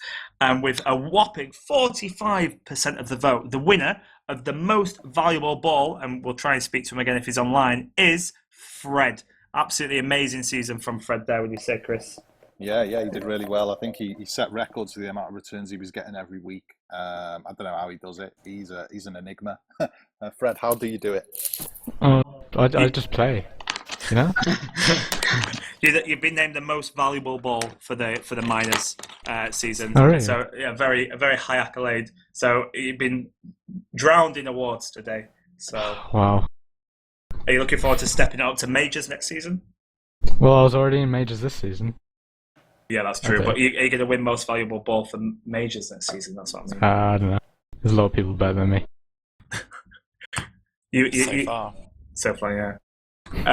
We're going to move on to the last 3 awards, the big 3 awards, the majors awards for defensive, offensive, and most valuable ball. So, for Defensive Player of the Season for the Majors, we have 4 nominees, and they all got a very good number of votes. Absolutely top defenders here. We've got Fat, we've got Grapefruit, we've got Collapse, and we've got Ron Burgundy. And we'll do a little countdown, even though Rems might get annoyed. In 4th place, we've got Collapse with 14% of the vote. In 3rd, we've got Grapefruit with 19% of the vote. In 2nd, a very close 2nd with 32% of the vote is Fat. So that means the winner, Defensive Player of the Season for the Majors, with 35% of the vote, is Ron Burgundy. Congratulations, Ron. Welcome to the channel. How do you feel to be named Defensive Player Ron of the Season? is muted and deafened. I think he's watching the stream right now, so we'll probably hear us talking about it in a bit. He's there. here. Ron, you've won. You've won, Ron. You've won Defensive Player of the Season for Majors. Ego Burgundy strikes again. How do you feel? Ego Burgundy. That's pretty good. How I do you didn't feel? even vote for myself in that one. So modest. Congrats, Alan. Cheers, man. Much deserved award. It was really close between you and Fat. Honourable mention to Fat as well. I think if he had a mic for season 3 and he wasn't missing 4 weeks, he would have been as highly picked as the others as well. But really, Ron, you smashed it. When you went away, you could see the influence on your team, and you were definitely one of the pivotal characters in that team. Oh, cheers, yeah. And we go to our penultimate award, Offensive Player of the Season for Majors. We had 4 nominees for this award, and just look at this. This is absolutely formidable. 4 formidable attackers here. We've got Deadnan, Mike C, Nub, and Flickioli. And I won't do a countdown for this one because with an absolute landslide, 75% of the votes, the winner of the Offensive Player of the Season for Majors is the Geordie lad, Deadnan. Deadnan, Offensive Player of the Season. Were you expecting it? Or are you at least a little modest? Orb carried me. So again, rate tag for Rangers last. Now Chris got to carry you next season. No, CRSD for offense. You heard it here first. Seriously, though, Deadnan, well done. Are you happy with that award? Yes, thank you. Man of many words, gone quiet for once. It's a rare sight. As we move on to our final award, before we get back under with the second, we've got the most valuable ball for Majors. I mean, all 6 of these players, absolutely exceptional players for being on this list. And it genuinely, I mean, we obviously say this, but genuinely, it seems harsh to only give this sort of award to one person because these are 6 people that have absolutely made their teams tick. And there's so many more people that could be on this list. But we got it down to a short list of 6. And those 6 are Deadnan, Flickioli, Grapefruit, Hypernome, Orb, and Ron Burgundy. And this was very, very, very close. I'm going to go through the top 4 because it was so close. With 13 votes, in 4th place was Hypernome. In 3rd place with 14 votes, just one more, was Orb. In 2nd place with 17 votes was Deadnan, meaning the winner with 1 more vote. Flickioli is the most valuable ball for Majors, got 18 votes. So Flick is the most valuable ball this season. And for them, I mean, what a player. Flickioli is just, I mean, people were saying he was teaching Pescas how to play defense. Yeah, what I think about Flickioli is one of the only players, I think together with maybe Orb, that is so good not only on offense, but on defense as well. He signed up for the next season, for any season, as both on offense and on defense, but he can just blow everyone out of the water in both. I mean, if he would play defense, he might have been MVP as well. It's that good. But he's not here right now, so I can't bring him in, unfortunately. There was an interesting graphic Ron posted in the ELTP of the most balanced players, and Flickioli was top by a big margin. So yeah, it just shows how great he is at every role. David, would you agree with that? He's an amazing player, Flick. Very difficult to play against as well. Yeah, I think he's probably one of the most intelligent players, and he's managed to translate that both to very intelligent offensive and very intelligent defensive play. And he basically just reads you all the time. And I mean, his technique is impeccable as well, so it's a deadly combination. So there we go. That is the awards done and dusted. Thank you to all the people who voted for the awards. Congratulations to all the nominees, genuinely, for any of the awards. If you were nominated, do feel proud of yourself. Unfortunately, we can't give the awards to everyone, but it's been a very good award ceremony. Thank you, especially to the reps who made the job a lot easier. And congratulations to all the winners once more. I think we're about ready to get underway for the second half. Is that correct? They should be ready. They've been waiting long enough. Yeah, they're just waiting for us. Oh, we're sorry. So we will be back in about 30 seconds' time with the second half. So back to the game, Chris. I mean, it's time for Ballis and Germain to get back in the, back in this game. To show their mettle, show what they're made of now. It could be won or lost on this half. If they have a half like the first half this time, the title's going to be going to Tag. So let's hope we see some. Let's hope we see some different play and make it a more interesting game for the neutrals. I mean, they've had a lot of time to kind of regroup, really, haven't they? Yes, they have. Yeah, they have. They've had a lot of time.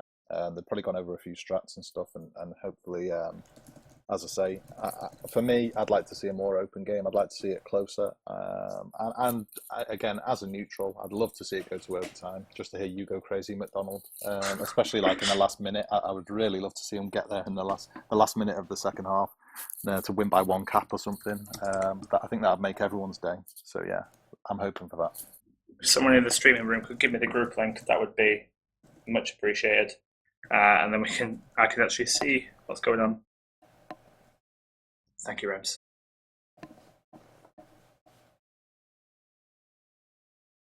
So no substitutions, it doesn't seem, for any of the teams, sticking with the same teams. That was probably largely expected, Rems.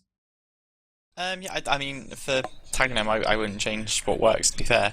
And I don't know how strong defenders they have in Ballis and Germain to kind of switch around if they wanted to.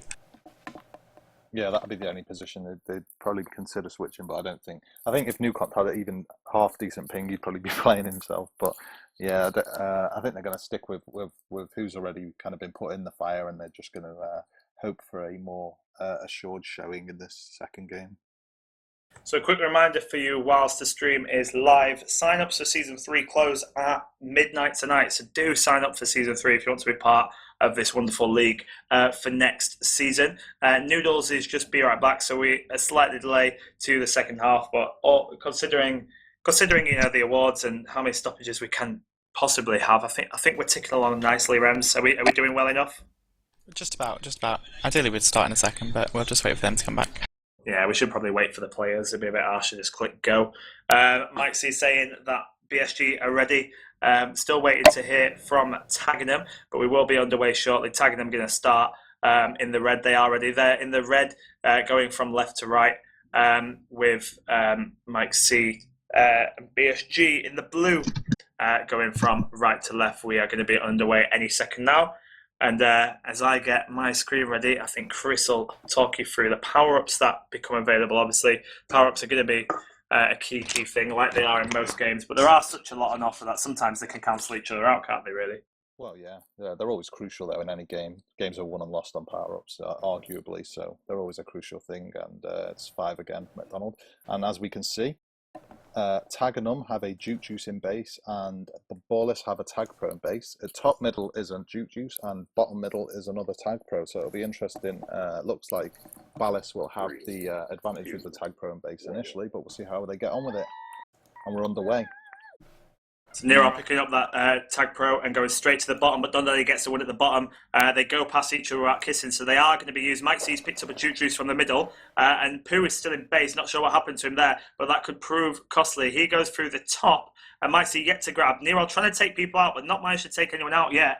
And they've wasted those power-ups there, you'd have to say. They did not put them to good use. Nero not able to get his returns. No, he tags. And Pooh is away here. Pooh's coming in. They've got the choke covered. Pooh's boosted. He moves straight to Mike, so he gets a return. Dundee's got the re-grab, though. And Chris, they should have done better with those power-ups that they had. They had the Juke Juice and the Tag Pro combo. Yeah, well, I would have liked to see him, be a bit more aggressive with them. But there you go. I mean, sometimes you just can't tag someone when you got a Tag Pro. You just can't get the and Don Daddy hits the step and ends up hitting that bottom spike, and that is probably one of the most infuriating spikes on Tag Pro when you hit that bottom one on this map. I think there's one that's worse, and that's the one on Star. But yeah, this is close second. The one is Star, top to the bottom. Pirates respawning. Noodles gets a Juke Juice. I think there was a rolling bomb at the other end, which has been neutralised, I think, unless it's not spawned yet. I don't think it's spawned yet, actually, maybe.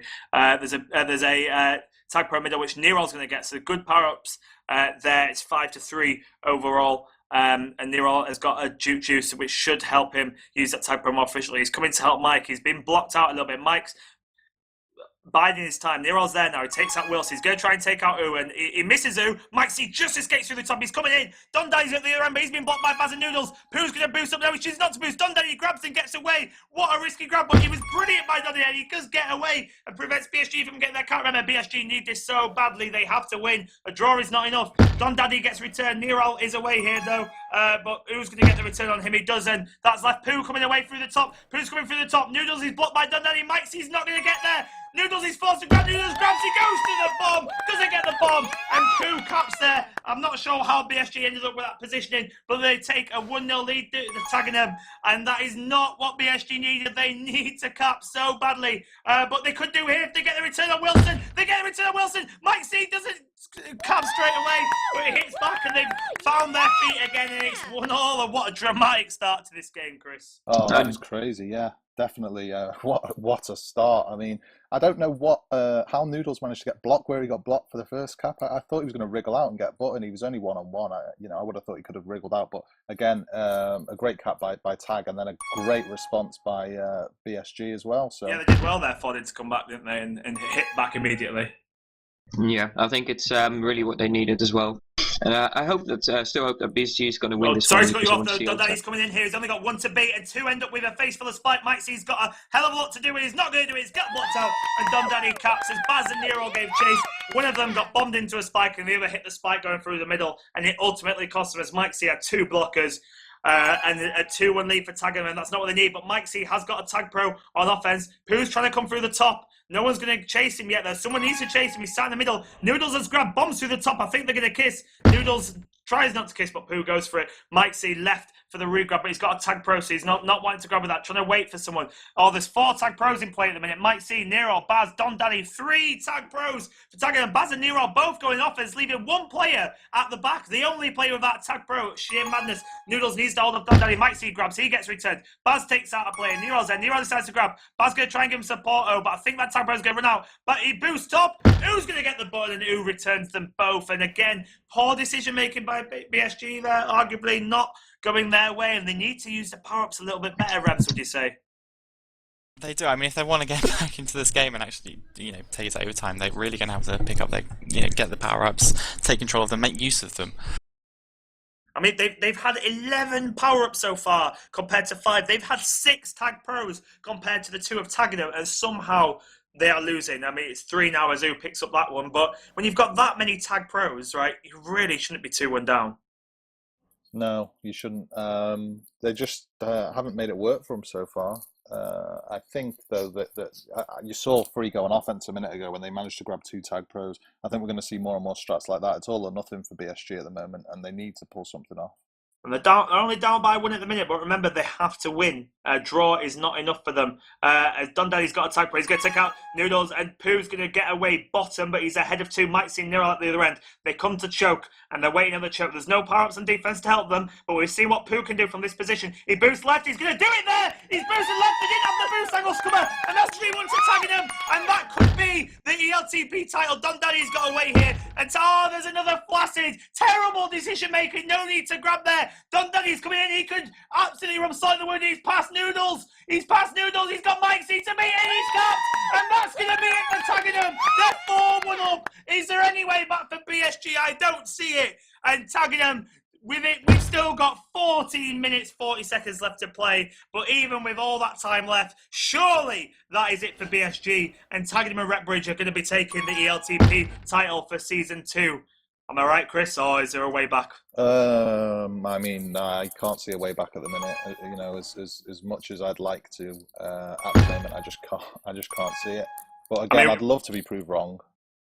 We predicted a tight game, but it's going to be over here. Mike C saving his team there. Did you see that? Mike C had to get away. If Mike C was returned there, Pooh would have almost certainly capped Mike C in the tightest spaces. But then Angry Ball, he split them. Pooh split them. Noodles has got a lot to do here. He split them as Noodles went for the bomb. Risky move, but it's paid off. And those risky scraps, like you said, are what they needed. They were trying. I'm not sure what Noodles was doing there. The contain was a safer move, but it's paid off. But Noodles has got returned. Pooh's got returned. All the flags back in base. Dondaddy's going to grab and end up Baz boosts up. So Dondaddy gets ahead of 3. Noodles uses the bomb again and chasing Dondaddy. Nero grabs. Nero's got a rolling bomb. Pays off Magus to get away. The flags return at the other end. Wilson's grabbed. He's going to go back and get a rolling bomb. Noodles chooses not to boost. Has got a juke juice. Wilson going to use that rolling bomb to get away, I think. It's not neutralised yet. Baz has grabbed it at the other end. Baz going to get returned by the gate. So they have to get Wilson. One of them's popped. Nero needs to get ahead here. Wilson's going to pick up another rolling bomb. Oh, Wilson's going to cap again. It's all over. It is completely over. It's 5-1. Tagenham. Everyone predicted a close game at Tagenham victory. Tagenham not taking that life down and absolutely destroying BSG. And for the second season in a row, it looks like BSG are going to lose it in the final, bottling it at the last second. But this time, it's not gone to overtime. They've been absolutely torn apart piece by piece. Mike C looking for probably what's consolation cap here, but who grabs and kisses. But Nero is away. He's ahead of 2 here. And I mean, it'd be a spectacular fight back, but it could happen. There's 30 minutes left, and all they need is 5 caps. Something dramatic. And Nero's got the first of those 5, and they're 4 behind with 13 minutes left. I mean, maybe I was counting my chickens before they hatched, and we could see one of the most dramatic comebacks in Tag Pro history. But it would take a hell of a lot. It would take Tagenham to absolutely fall apart, wouldn't it, Fordin? Yeah, I think they're not going to do that. I think they'll be able to keep their composure, because also Tagenham Rektbridge were doing way better in the last part of the last game. So I think that's going to happen as well this time. It's just hard to...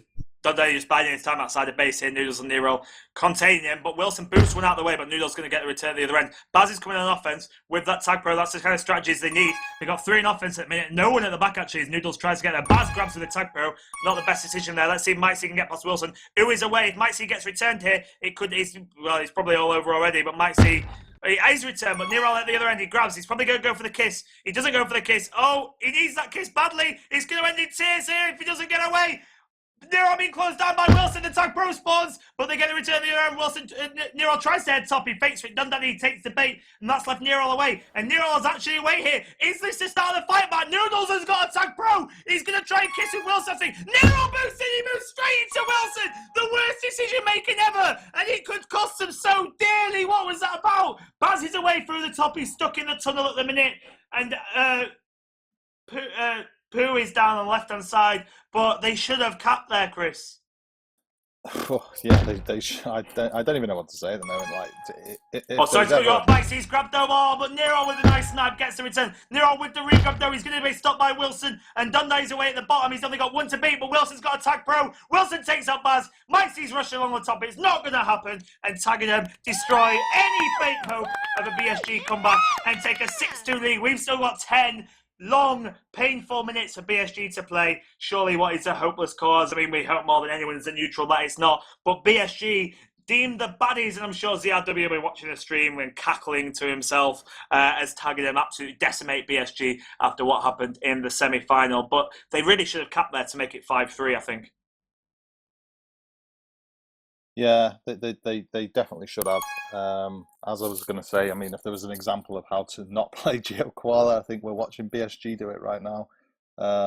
Mikesy trying to come in here from the top, but it's allowed Dundee to get the grab away, and Mikesy ended up getting returned as they were both trying to block the button, and then they both kind of went for the return, which meant that Mikesy got returned, and they've really lost it. Nice snipe by Baz there using the bomb, but yeah, BSG falling apart the seams, and they'll be disappointed as Nero comes through the gate. First half ended 6-2, and it looks like Tagenham and Rektbridge are going to be taking the final. They've only got 1 more half to go, and all they need to do is avoid losing by 5 caps, and you know, you can't really see them losing it from this position, Rems.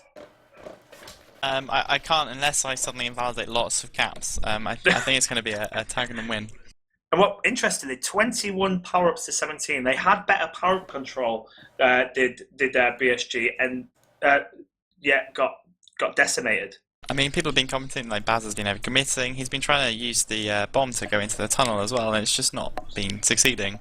So they kind of really need to rethink something. And you can kind of tell the mood in the camps right now as Baz immediately, as we get to the group chat, asking, are the other team ready, wanting to get it over and done with. They'll be disappointed. They've been good contenders all season, and Newcomp's most of all disappointed. I'm sure he will be blaming the loss on him not being there. But yeah, how much of a impact has it actually been? Probably Newcomp being missing, Noodles not really living up, whereas Uwa's probably stepped up quite well. What I think is the main thing is that Noodles and Baz obviously haven't played a lot together. You can see them not making the right decisions, both going for the same thing and then letting Don Daddy out of the base because they're both trying to block the button. You can see that they're trying to block some guy in the wrong direction instead of both in the same direction. I think that's just a lot of small things that together add up a lot. And I think especially Baz and Noodles maybe not working together here as they could have when they had more time to become a team. I think that's one of the main reasons that BSG is falling apart a bit right here. I mean, there's one thing for certain. If BSG come back, it will be one of the most momentous comebacks in Tag Pro history. That they are not down and out by any stretch of imagination, but they are about as far on the ropes as you can be. They're down by 4, and even if they got 4, it wouldn't be enough. They need to win this game, so they need 5 caps. And Chris, is there anything you can really do? Any crazy gung-ho strats, or do you just need to play well? I don't know. I think I'm going to be honest, and I think they've lost it on the defensive end. There's been times they've been letting people get away when they kind of shouldn't, and the positioning's kind of been off. Even offensive defense, like all the defense combined, maybe of Mike C in there, or maybe of Baz and Noodles. I think they've just kind of struggled to cope with Don Daddy and Pooh in that regard. Like they've just found themselves out of position, doing the wrong thing at the wrong time. 2 people going for the same man, allowing a regrab to get Court ahead of is somebody. 5 again. 3, 2. So yeah, I mean, I'd like to see him try and tighten up on D, and I think Maxi and Nerol could really do some damage if they could do that. But it's whether they get the chance to do it because they're constantly trying to catch up. Okay, they need a couple of quick caps really to get anything going, but the start is not the best as Don Daddy comes through with Tag Pro, takes a couple of them out, then takes Baz out, and it's just absolutely ruthless from Tagenham. Absolutely no mercy. He's taken 4 players out with that Tag Pro now, gets the 5th. Pooh's going to get away with that, but Baz spawns just in the right place, gets the return, and might see Nero. They need to not give up, they need to keep fighting and see if they can get anything going. The bombs have spawned. Nero, I think, he's hovering over it. Is he going to bomb them out of the way? Is he going to go mid? He does go mid. As Maxi goes for the bottom, he gets away bottom, and it is a long way back. Like we said, they need 5 caps, but is this the start of the comeback? Nero's coming in. Can he do what Pooh did and beat 2 players? Who's going to try and bomb for that return? And he gets the return. Nero should have seen that coming. An experienced player, but I think the rush just got to him, and he couldn't hesitate. And Ooh getting the very nice bomb return there. I mean, it's all or nothing now. We're going to see. I imagine to see some really crazy strats going on from. And we can see one here as Baz picks up a Tag Pro. He's going in offense with that. He boosts past Don Daddy, and at the minute there's a Tag Pro on defense, so he needs to wait. He doesn't know, but he needs to wait because he's going to end up kissing with Wilson probably. He grabs, which is absolutely ridiculous. Why did he grab there? This is the second time that he grabbed, actually. It was in the previous half of the second game as well that he grabbed. Well, there were other players on his team in the base as well. I think it's easy to say, but Baz is the type of player. He's not, I think in frustration and in the heat of the moment, things like that will happen. Oh, and Pooh's got away top. They've let him through that gate at the top. Maxi's been blocked to the other end. Nero coming to the choke to try and block the exit from the tunnel. Maxi's going to get the return second time of asking, but Don Daddy is away here. Maxi's going to the other end. He's not going to get out of base.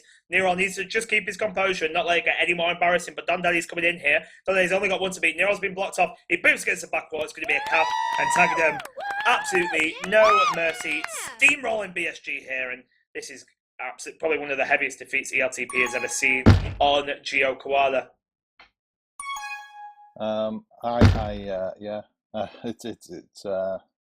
It's one of those maps that when things go right for you, you end up looking like Tagenham do, and when they go wrong, you don't usually look like BSG, but you look pretty bad. But BSG really are struggling, and I hate to say it, and I try to stay as fair and impartial as I can, but BSG have just been so second best from pretty much the first minute, and I'm really gutted about that because I expected a tight game. I mean, I know that the guys well myself, and they're all really consistent, really good players. So it's just unfortunate it hasn't worked for them today, and I think they'll learn from this anyway, and they'll come back stronger next season.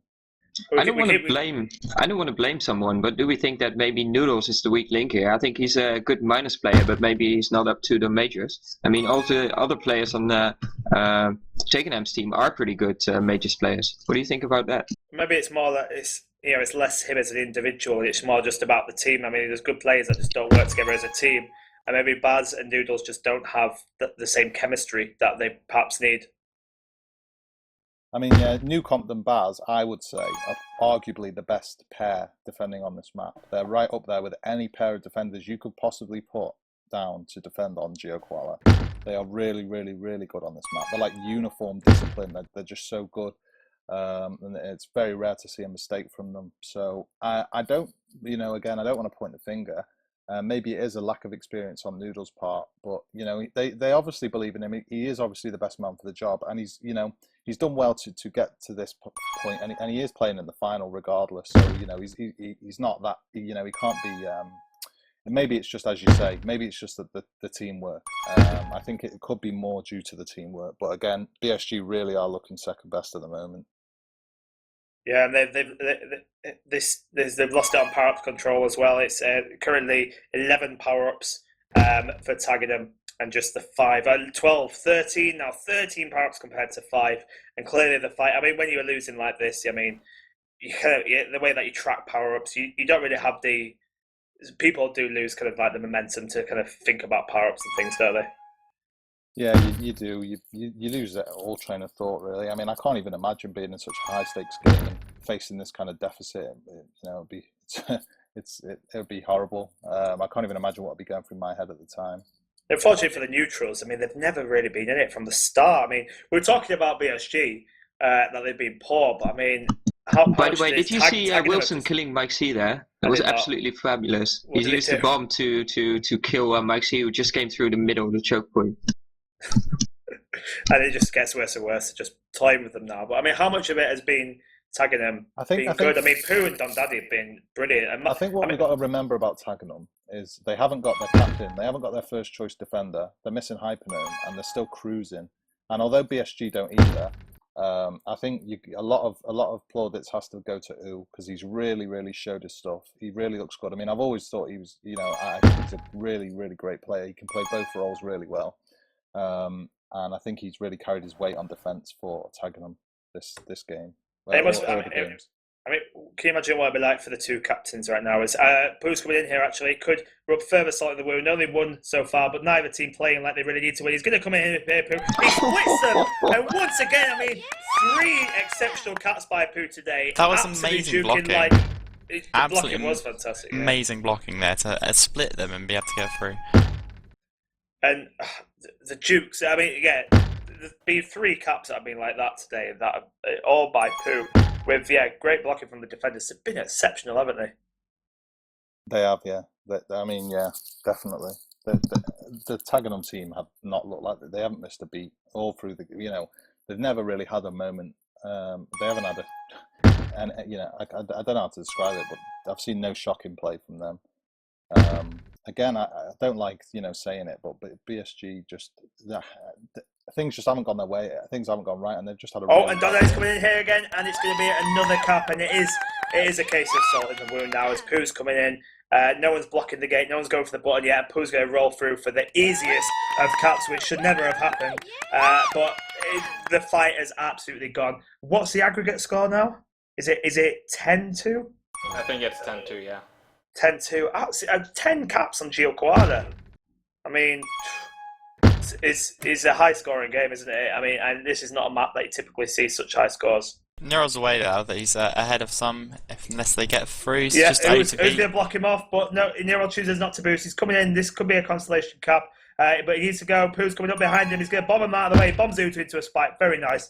And a good cap there by Nero, rescuing what little pride that they can. But it all feels too much like Germany and Brazil this at the minute, doesn't it? You just picturing Baz just crying in channel like David Luiz. Do you know what I mean? And it's just not very. It's just unpleasant at the minute, and Tagenham absolutely showing no mercy. I don't think Baz is the crying type. No, is this going to replicate the match Baz later? has played his heart out here. Baz is not. As I say, it must just be a team chemistry thing because individually, I don't know.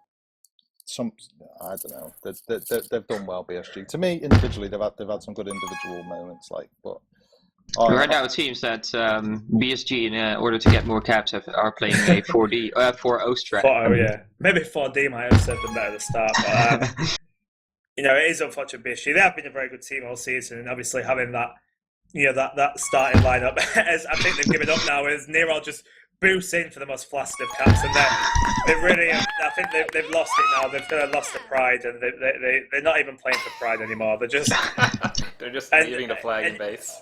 Yeah, almost not even trying anymore. And I mean, the scoreline, they might be able to say, "Oh yeah, well we went 4-0," but they were decimated much earlier than when they started playing these tactics, weren't they? Really. And it seems that Tagenham Rektbridge is going to play 4D strats right now.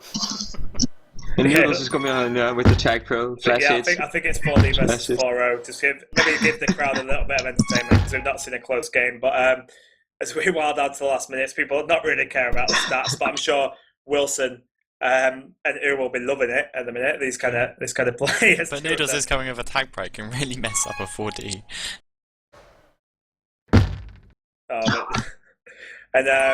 We've got, as we wild down to the last 50 seconds. This is the last 50 seconds of ELTP Season 2, and we have not seen a close final. We have seen absolutely decimation, relentless. As Nero and Mike C just, it's all gone to shit here. I'm pretty sure Nero did that on purpose. Oh, that boost by Don Daddy! What the hell? That was amazing.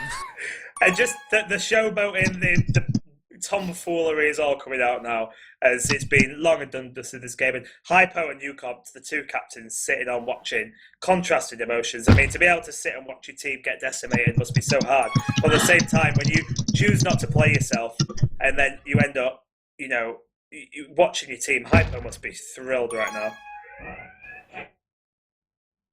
3, 2, 1.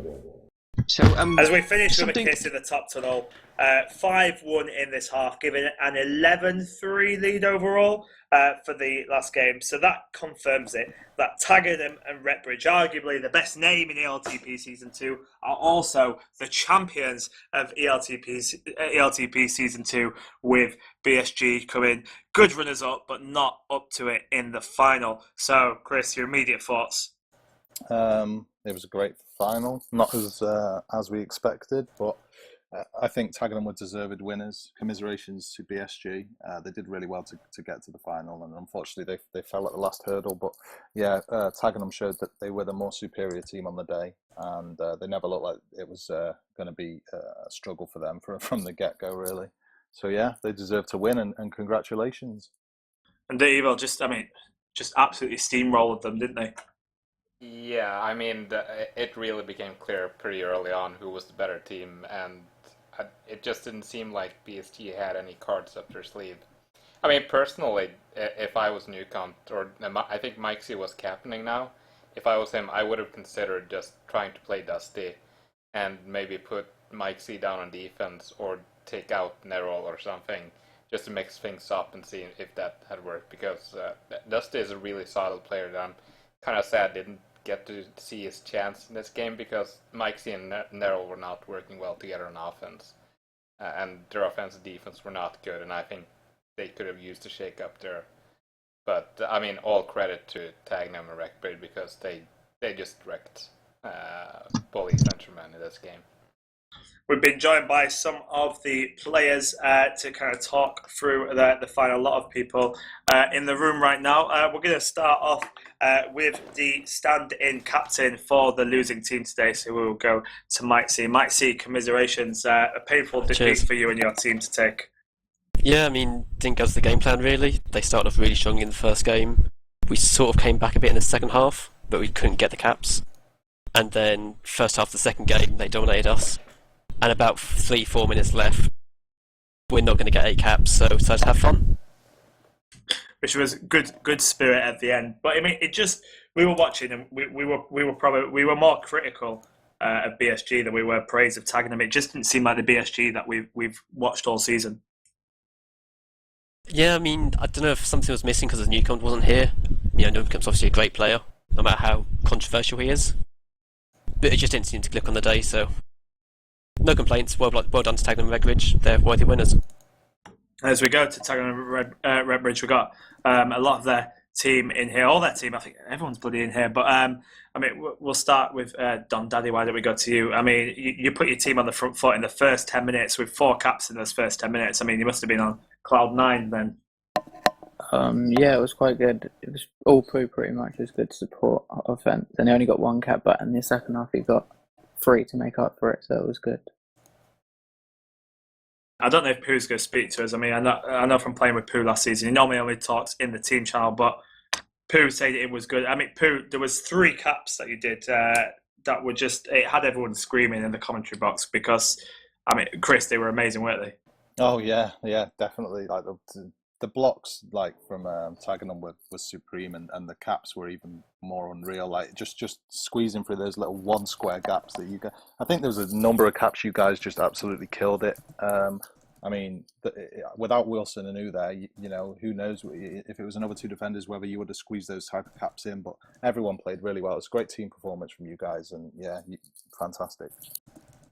And I mean, Wilson, obviously, the defensive partnership broken up. Obviously, that's happened sometimes this season with Hypo sometimes playing O. But, you know, you and U seemed really solid at the back. You know, you must have been happy with that performance. Oh, yeah, definitely. I was so impressed by U. He just knew exactly where to be, knew when the bombs were, and knew how to get a power up. He was fantastic. And he was really nervous before the match, but he totally proved himself wrong. And absolutely no mercy from, I mean, you guys at all, was there? Oh, a little bit towards the end. Last couple of minutes, you started, you know, seemed to chill out, but just kept going. Just an unstoppable capping machine. We're tagging them today. Oh, I couldn't believe how well Don Daddy and Pooh played. It was absolutely crazy. They just kept bringing them home. And you really had to, actually. I mean, your pre-game quote, which may or may not be made up about not knowing what this map looks like, that was almost proved true until you decided to have a grab yourself and try and cap yourself. You were trying to get in on the action. He did cap, I think. Did you cap, Wilson? Did you cap? Yeah, he did. He got a cap. There you go. See, at least someone was paying attention. Oh man, just so you know, that was Nate. That was his quote. I didn't say that. I'm not that funny. Sure. And I mean, Hypo as it is muted, but if you are that Hypo, you could type. I mean, sitting on the sidelines watching your team, it must have been no better feeling to see them absolutely decimate the opposition. Hypo says, yeah. and Hypo saying that he just wound them up and off they went. Pooh, sorry, Pooh, we've not come to Pooh, so congratulations to Pooh. I think you should unmute yourself, Pooh, and say something for once. But that means that Pooh is confirmed as the only player that has won Season 1 and Season 2, and that's an impressive feat, isn't it, Rems? It is an impressive feat, and, you know, congratulations to everyone. I've somehow got to sort out the flare booth sometime this evening, which I will do, but it just makes it more exciting for Season 3. Yeah, and Hypo was saying that he wound his team up, and off they went. Mike C saying that new comp just wound them up. But it was a very, very good game. Not as close as some of the neutrals may have hoped. But commiserations to BSG, Mike C and the rest of your team. But thank you for giving us a good final. And congratulations to Tagenham, to Hypo, and all the players that played today for an absolutely dominating performance. It's been a fantastic season, so well done to all the people involved in the final, and enjoy your new flares, tagging them. Does that mean I lose my flare on the sub, Rems? No, I've got to make a new one. Yeah, they got like a number 2 Roman numeral. So. Yes, I'll keep it forever. Awesome. I'll sort it out sometime. That makes me happy. Well done. And I'll pass to you, Rems. You've got like 4 hours, 5 hours to sign up for Season 3, so you know, do it. I think we have about 195 signups already now, so it's good. Yeah, closing tonight, so midnight, British summer time. Oh, Don Daddy, maybe you want to say something about this? Are you gonna? He's disconnected. Oh, disconnected. So, on that note, we will leave it there for Season 2. That's it done. The awards are done. The games are done. We've had some absolutely amazing plays throughout the whole season. A massive thanks, like we said before, to absolutely every single player, everyone that's contributed to the community. It has been a truly remarkable season. There's been the highs, there's been lows. Thanks for everyone that joined me in the commentary box tonight. Thanks to Evil for being quiet for once and doing some amazing streaming. Thanks to Chris Fording, kind of, you were quite annoying, and Rems for joining me in the commentary box. Thanks for everyone who watched. We hope you enjoyed it. There'll be lots of build-up for Season 3 coming soon, lots of draft hype and things like that, pre-season tournaments. So get involved, get people to sign up, and we will see you in Season 3. Thank you very much. Yep. We should just... someone just pointed out on the stream that we forgot to congratulate the minors and the league champions as well. So Roland BC did win the league. Congratulations to them. And Jukester won the minor playoff. So congrats to them. I think it was Roland BC won the minor league as well. So, yeah, congratulations to all the teams who played this season. Everyone did really well. And let's hope next season's even more productive and as good, if not better, than this one. Rems, do you have anything to say about postseason games? Rems is be right back in about 5 to 10 minutes. So we could keep the stream going 5 to 10 minutes, or people could read the sub, maybe. Yeah, we will be having voting for the... And I think the co-captain's announcement, I think, is on hold at the moment. Yeah. We're just wait. I believe that there's some fine details to sort out just before they do get announced. So once those details are sorted, they will be announced. So just for the people who are asking about it, I'm sure Rems is working on getting them public ASAP. Yeah, so we are waiting for the co-captains. You'll be able to vote on the most valuable ball of the final. That will go up on the subreddit soon, so you can vote on that. You'll also be able to vote on the choice of name for our recap show and also our talking panel show afterwards. So make sure you get voting for those. Yeah, and just in my defence, we did say thanks to the league winners and Jukester in those streams at the time, but whoever pointed that out, thank you very much. But no, we'll wrap it up there. Thank you to everyone for being involved in Season 2. It's been a great season. We'll see you all in Season 3. Bye-bye.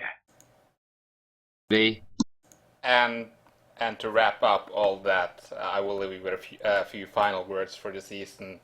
If you find yourself in the night worrying that the Tagenham and Rektbridge offense will take advantage of you in the night in the most horrific ways, like they did with PSG, don't worry, they'll be busy playing against the MLTP All-Stars.